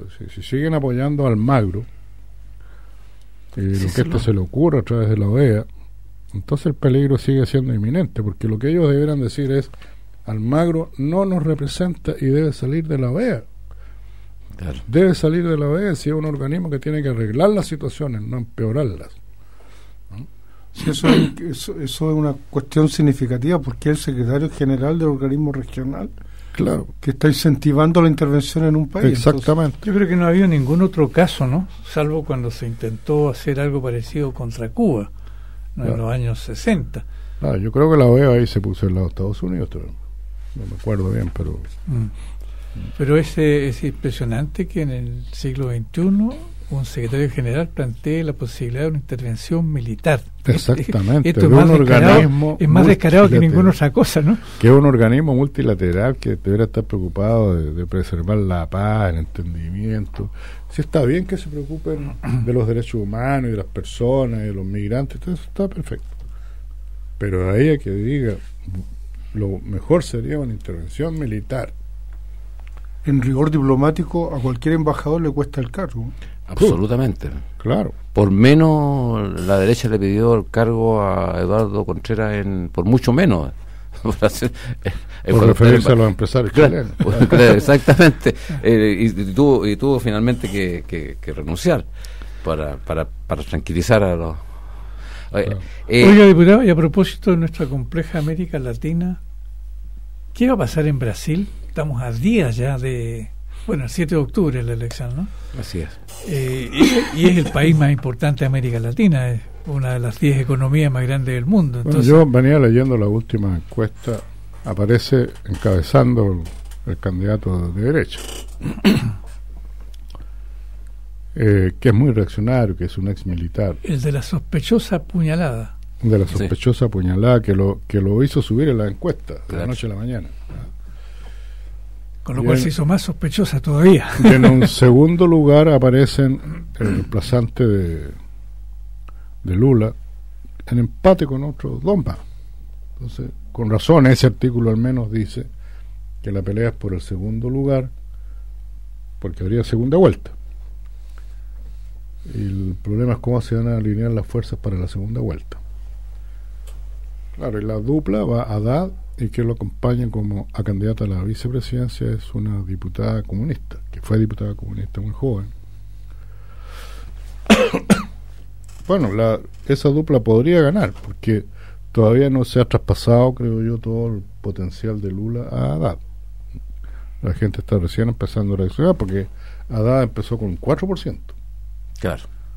Y ha ido subiendo, ya creo que está con, no sé, con el 18. 22, según la última encuesta. 22, ya, 18 he leído. Que no es malo, es muy bueno.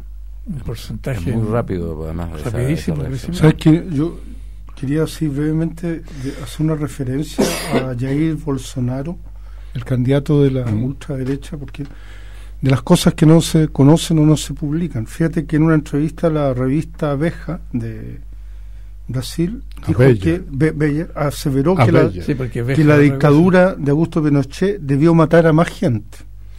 Eso dice el candidato. El candidato de la derecha respaldó públicamente y aplaudió la labor del coronel Carlos Alberto Brillante por aplicar torturas durante la dictadura y se mofó de la situación de Dilma Rousseff porque ese coronel estuvo en esas torturas. Además, dijo que uno de los errores de la dictadura militar brasileña fue torturar y no matar a los adversarios del régimen. Tuvo una discusión en el Parlamento con María do Rosario cuando ella le enrostró no haber defendido una situación de abuso sexual y él le contestó: mira, tú no mereces ser violada porque eres muy fea. Lo voy a dejar hasta ahí nomás, pero ese es el tenor de las discusiones que ha tenido este candidato de la ultraderecha, y lo quiero mencionar porque uno lee en la prensa chilena muchos artículos sobre este personaje y no aparece nada de esto. Ayer yo debo decirle que en el canal Mega dieron toda una semblanza con todas esas imágenes, todas esas imágenes que tú estás mencionando ahora, incluso con la discusión con la diputada, y bueno, y todos sus discursos encendidos respecto a la homofobia, una cantidad de situaciones que son realmente casi increíbles. Yo diría casi increíble en esta etapa de la... Que tenga un 22%. Claro, es que eso es lo más raro del mundo todavía. O sea, tan reaccionario se convirtió el pueblo brasileño, tan reaccionario para tener ese... Porque en momentos de crisis saca la cabeza el fascismo. Que estas son expresiones del fascismo. Saca la cabeza y a veces los sectores del gran capital quieren sacar la castaña con la mano del gato, que es el fascismo, y cuando lo hacen, claro, el mundo está en peligro, cualquier país está en peligro, ¿no? Así es. Porque después retroceder es difícil.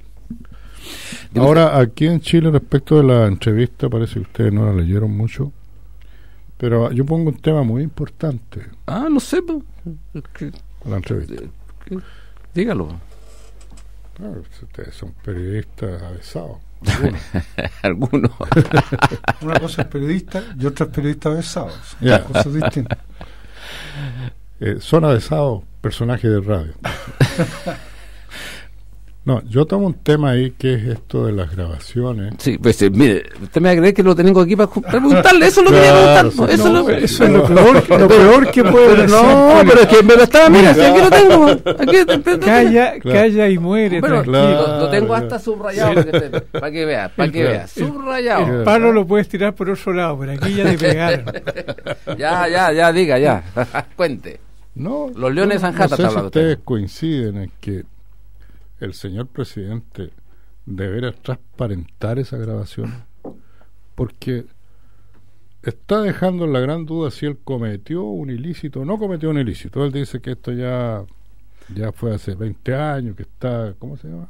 Prescrito, ya está muy bien. Pero desde el punto de vista ético, tener un presidente que ha cometido un ilícito como ese es bien grave. Es muy grave. Sus defensores dicen que ya pagó una multa por eso. Sí, una multa, pero no la pagó por el ilícito que se dice que contienen las grabaciones. Claro. La pagó por otro ilícito. Ya. ¿No? Pagó por otro ilícito administrativo, que no daba para juicio. Pero aquí estamos hablando de una acusación mucho más grave que se hace a través de este libro, pero que le hace un personaje que dice que tiene guardada estas grabaciones. Bueno, si él dice, si Piñera o su vocera dijo, no hay nada en esas grabaciones, bueno, pero muéstrela entonces. Si no hay nada, ¿cuál es el problema? ¿Cuál es el problema? Lo puede desnudar. Sí, yo creo que la ciudadanía necesita saber sobre ese tema. En otros países hay presidentes que, por cuestiones como esta, o los han echado, y algunos por una cosa muy insignificante, mira Lula por un departamento que ni siquiera se lo han comprobado que ni siquiera se han comprobado que es de él, lo dejan fuera de la carrera presidencial. Y esto acá que son millones de dólares comprometidos y que se hace uso de manera indebida de información confidencial a la cual él tiene acceso, no le pasa nada. Pagó una multa, muy bien, pagó una multa. Una multa irrisoria, en realidad. Irrisoria la multa para las ganancias que obtuvieron. No, irrisoria la multa, pero es irrisorio frente a otros casos que se están dando en América Latina. Claro. Entonces, yo insisto, yo creo que tiene que haber un grado de exigencia para que él muestre las grabaciones. Si no hay nada en las grabaciones, muy bien, queda muy bien. Y diremos, que bueno, todo eran sospechas, y el presidente está libre de estas acusaciones. Pero si no las muestra, la cosa está ahí dando bote. Claro, efectivamente. Se pliega un manto de dudas sobre la actitud que tuvo el presidente en este caso. Claro, y aquí estamos hablando de lo que es la potestad de la presidencia de la República, pues estamos atentando contra eso. Sí, porque si no se aclara, entonces quiere decir que nos da lo mismo que él sea presidente de la República en este país. Fíjese que ¿Quién llegue al cargo? Con esto sucede algo similar a lo que pasa con este candidato brasileño, pues, donde el tipo se da el lujo de decir cualquier barbaridad, de mostrar el peor de los desprecios por los derechos humanos, y resulta que el tipo lo ponen encabezando las encuestas. Aquí hubo una acusación, efectivamente, la taparon su buen poco con esa famosa multa y ese famoso... Porque además ahí también hubo complicidad de la Superintendencia de Valores y Seguros. Yo no he dicho eso, por si acaso. No, yo estoy diciendo. Porque ellos le bajaron todo el perfil y la multa esa tiene que ver con eso. No tiene que ver con... Entonces, el punto está... Le dieron a elegir entre hacer una multa o que le hacían un juicio. Él pagó la multa calladito. Porque parece que... de haber sabido que había ropa tendida. Los que decidieron, los socios del que decidieron hacer juicio, perdieron los juicios. Están bien complicados con los juicios. O sea, los que estando en la misma situación que él, exactamente, en lugar de pagar la multa, dijeron, vamos al juicio. Y están muy complicados. Con lo cual, alguien más podría estar muy complicado si no hubiera pagado la multa. Así es. Eso es lo que se desprende de ahí. Así es, porque claro, él ya se sabía que iba a ser candidato a la presidencia, tenían que limpiarlo alguna vez, entonces dijeron, mira, paguemos la multa y se acabó la cuestión, no hagamos más. Como ya estamos llegando al final de este programa, que es en plena actividad de las fiestas patrias, donde ya muchos salieron de Santiago, la reflexión final de cada uno. ¿Quién comienza? Don Hugo Guzmán, Don Pato Palma, ¿quién?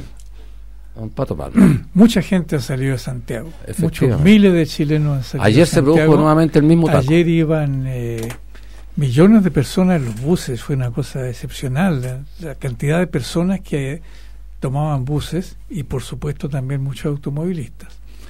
Lo cual, claro, trae consigo la famosa situación de las autopistas y los peajes. Hay una foto del Mercurio hoy día muy interesante que muestra un enorme atochamiento de vehículos antes del túnel de Angostura.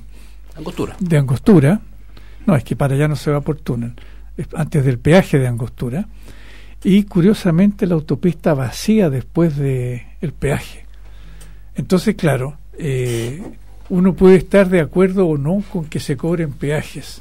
Lo que es absurdo es que una autopista no tenga un peaje automatizado y provoque un caos como el que provocó ayer la Ruta 5. Fueron 5 horas de taco para miles de conductores. Don Hugo. No, yo nada más creo que hay que darle seguimiento al tema institucional en estas fiestas patrias, el tema de la iglesia. Ya supimos lo de Christian Pech, que fue hoy, que lo expulsaron. El comandante algo que a mí me causa mucha rareza, entre paréntesis, quiero decirlo.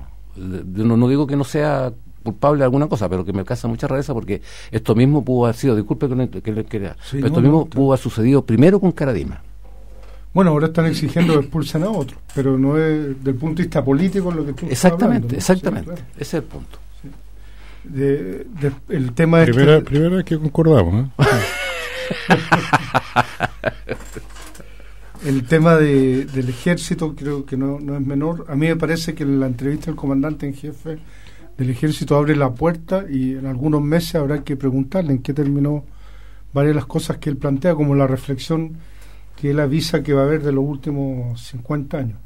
Y bueno, que a la gente que lo pase bien, que bailen, tomen pisco pero posco, que se cuiden, que si van a beber no manejen. ¿Cómo eso, pisco pero posco? A ver, explíquela, porque le salió así como medio raro. Le salió rimado. No, yo sé que los auditores me entendían. Ah, me entendieron. Sí, que los que vayan a tomar no manejen, que se disfrute esta fecha, que se coman unos ricos asados, empanadas, pero también que se cuiden y que lo pasen bien. Esto parecía un amigo en su camino. Por eso vine de verde. No, como es bombero no le toca ir a ver los accidentes.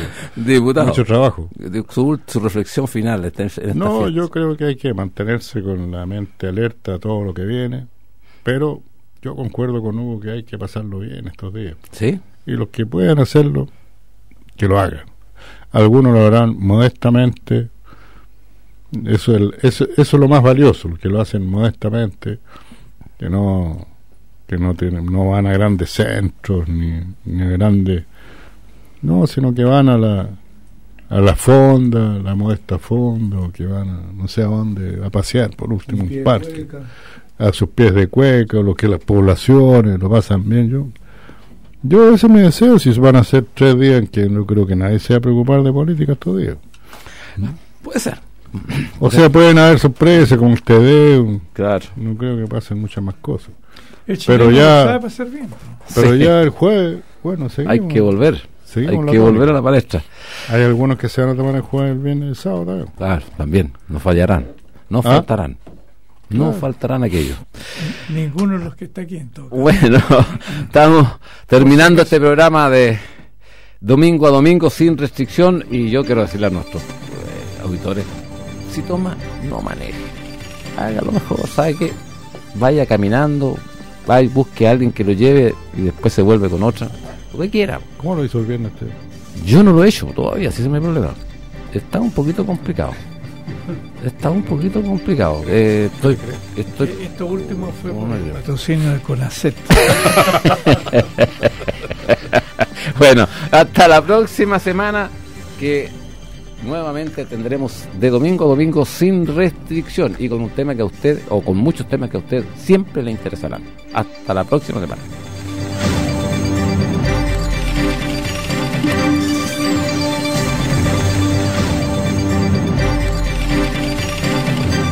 Red de emisoras Nuevo Mundo, Solo la Verdad, presentaron De Domingo a Domingo, sin restricción. Un completo análisis de la actualidad nacional con una mirada a fondo del momento político y social. De Domingo a Domingo, sin restricción. Análisis, entrevistas y opiniones. De Domingo a Domingo es un programa del Departamento de Prensa de Radio Nuevo Mundo. De Domingo a Domingo, sin restricción, a través de la red de emisoras Nuevo Mundo. Nos encontramos en una próxima edición, o puedes volver a escuchar en www.radionuevomundo.cl.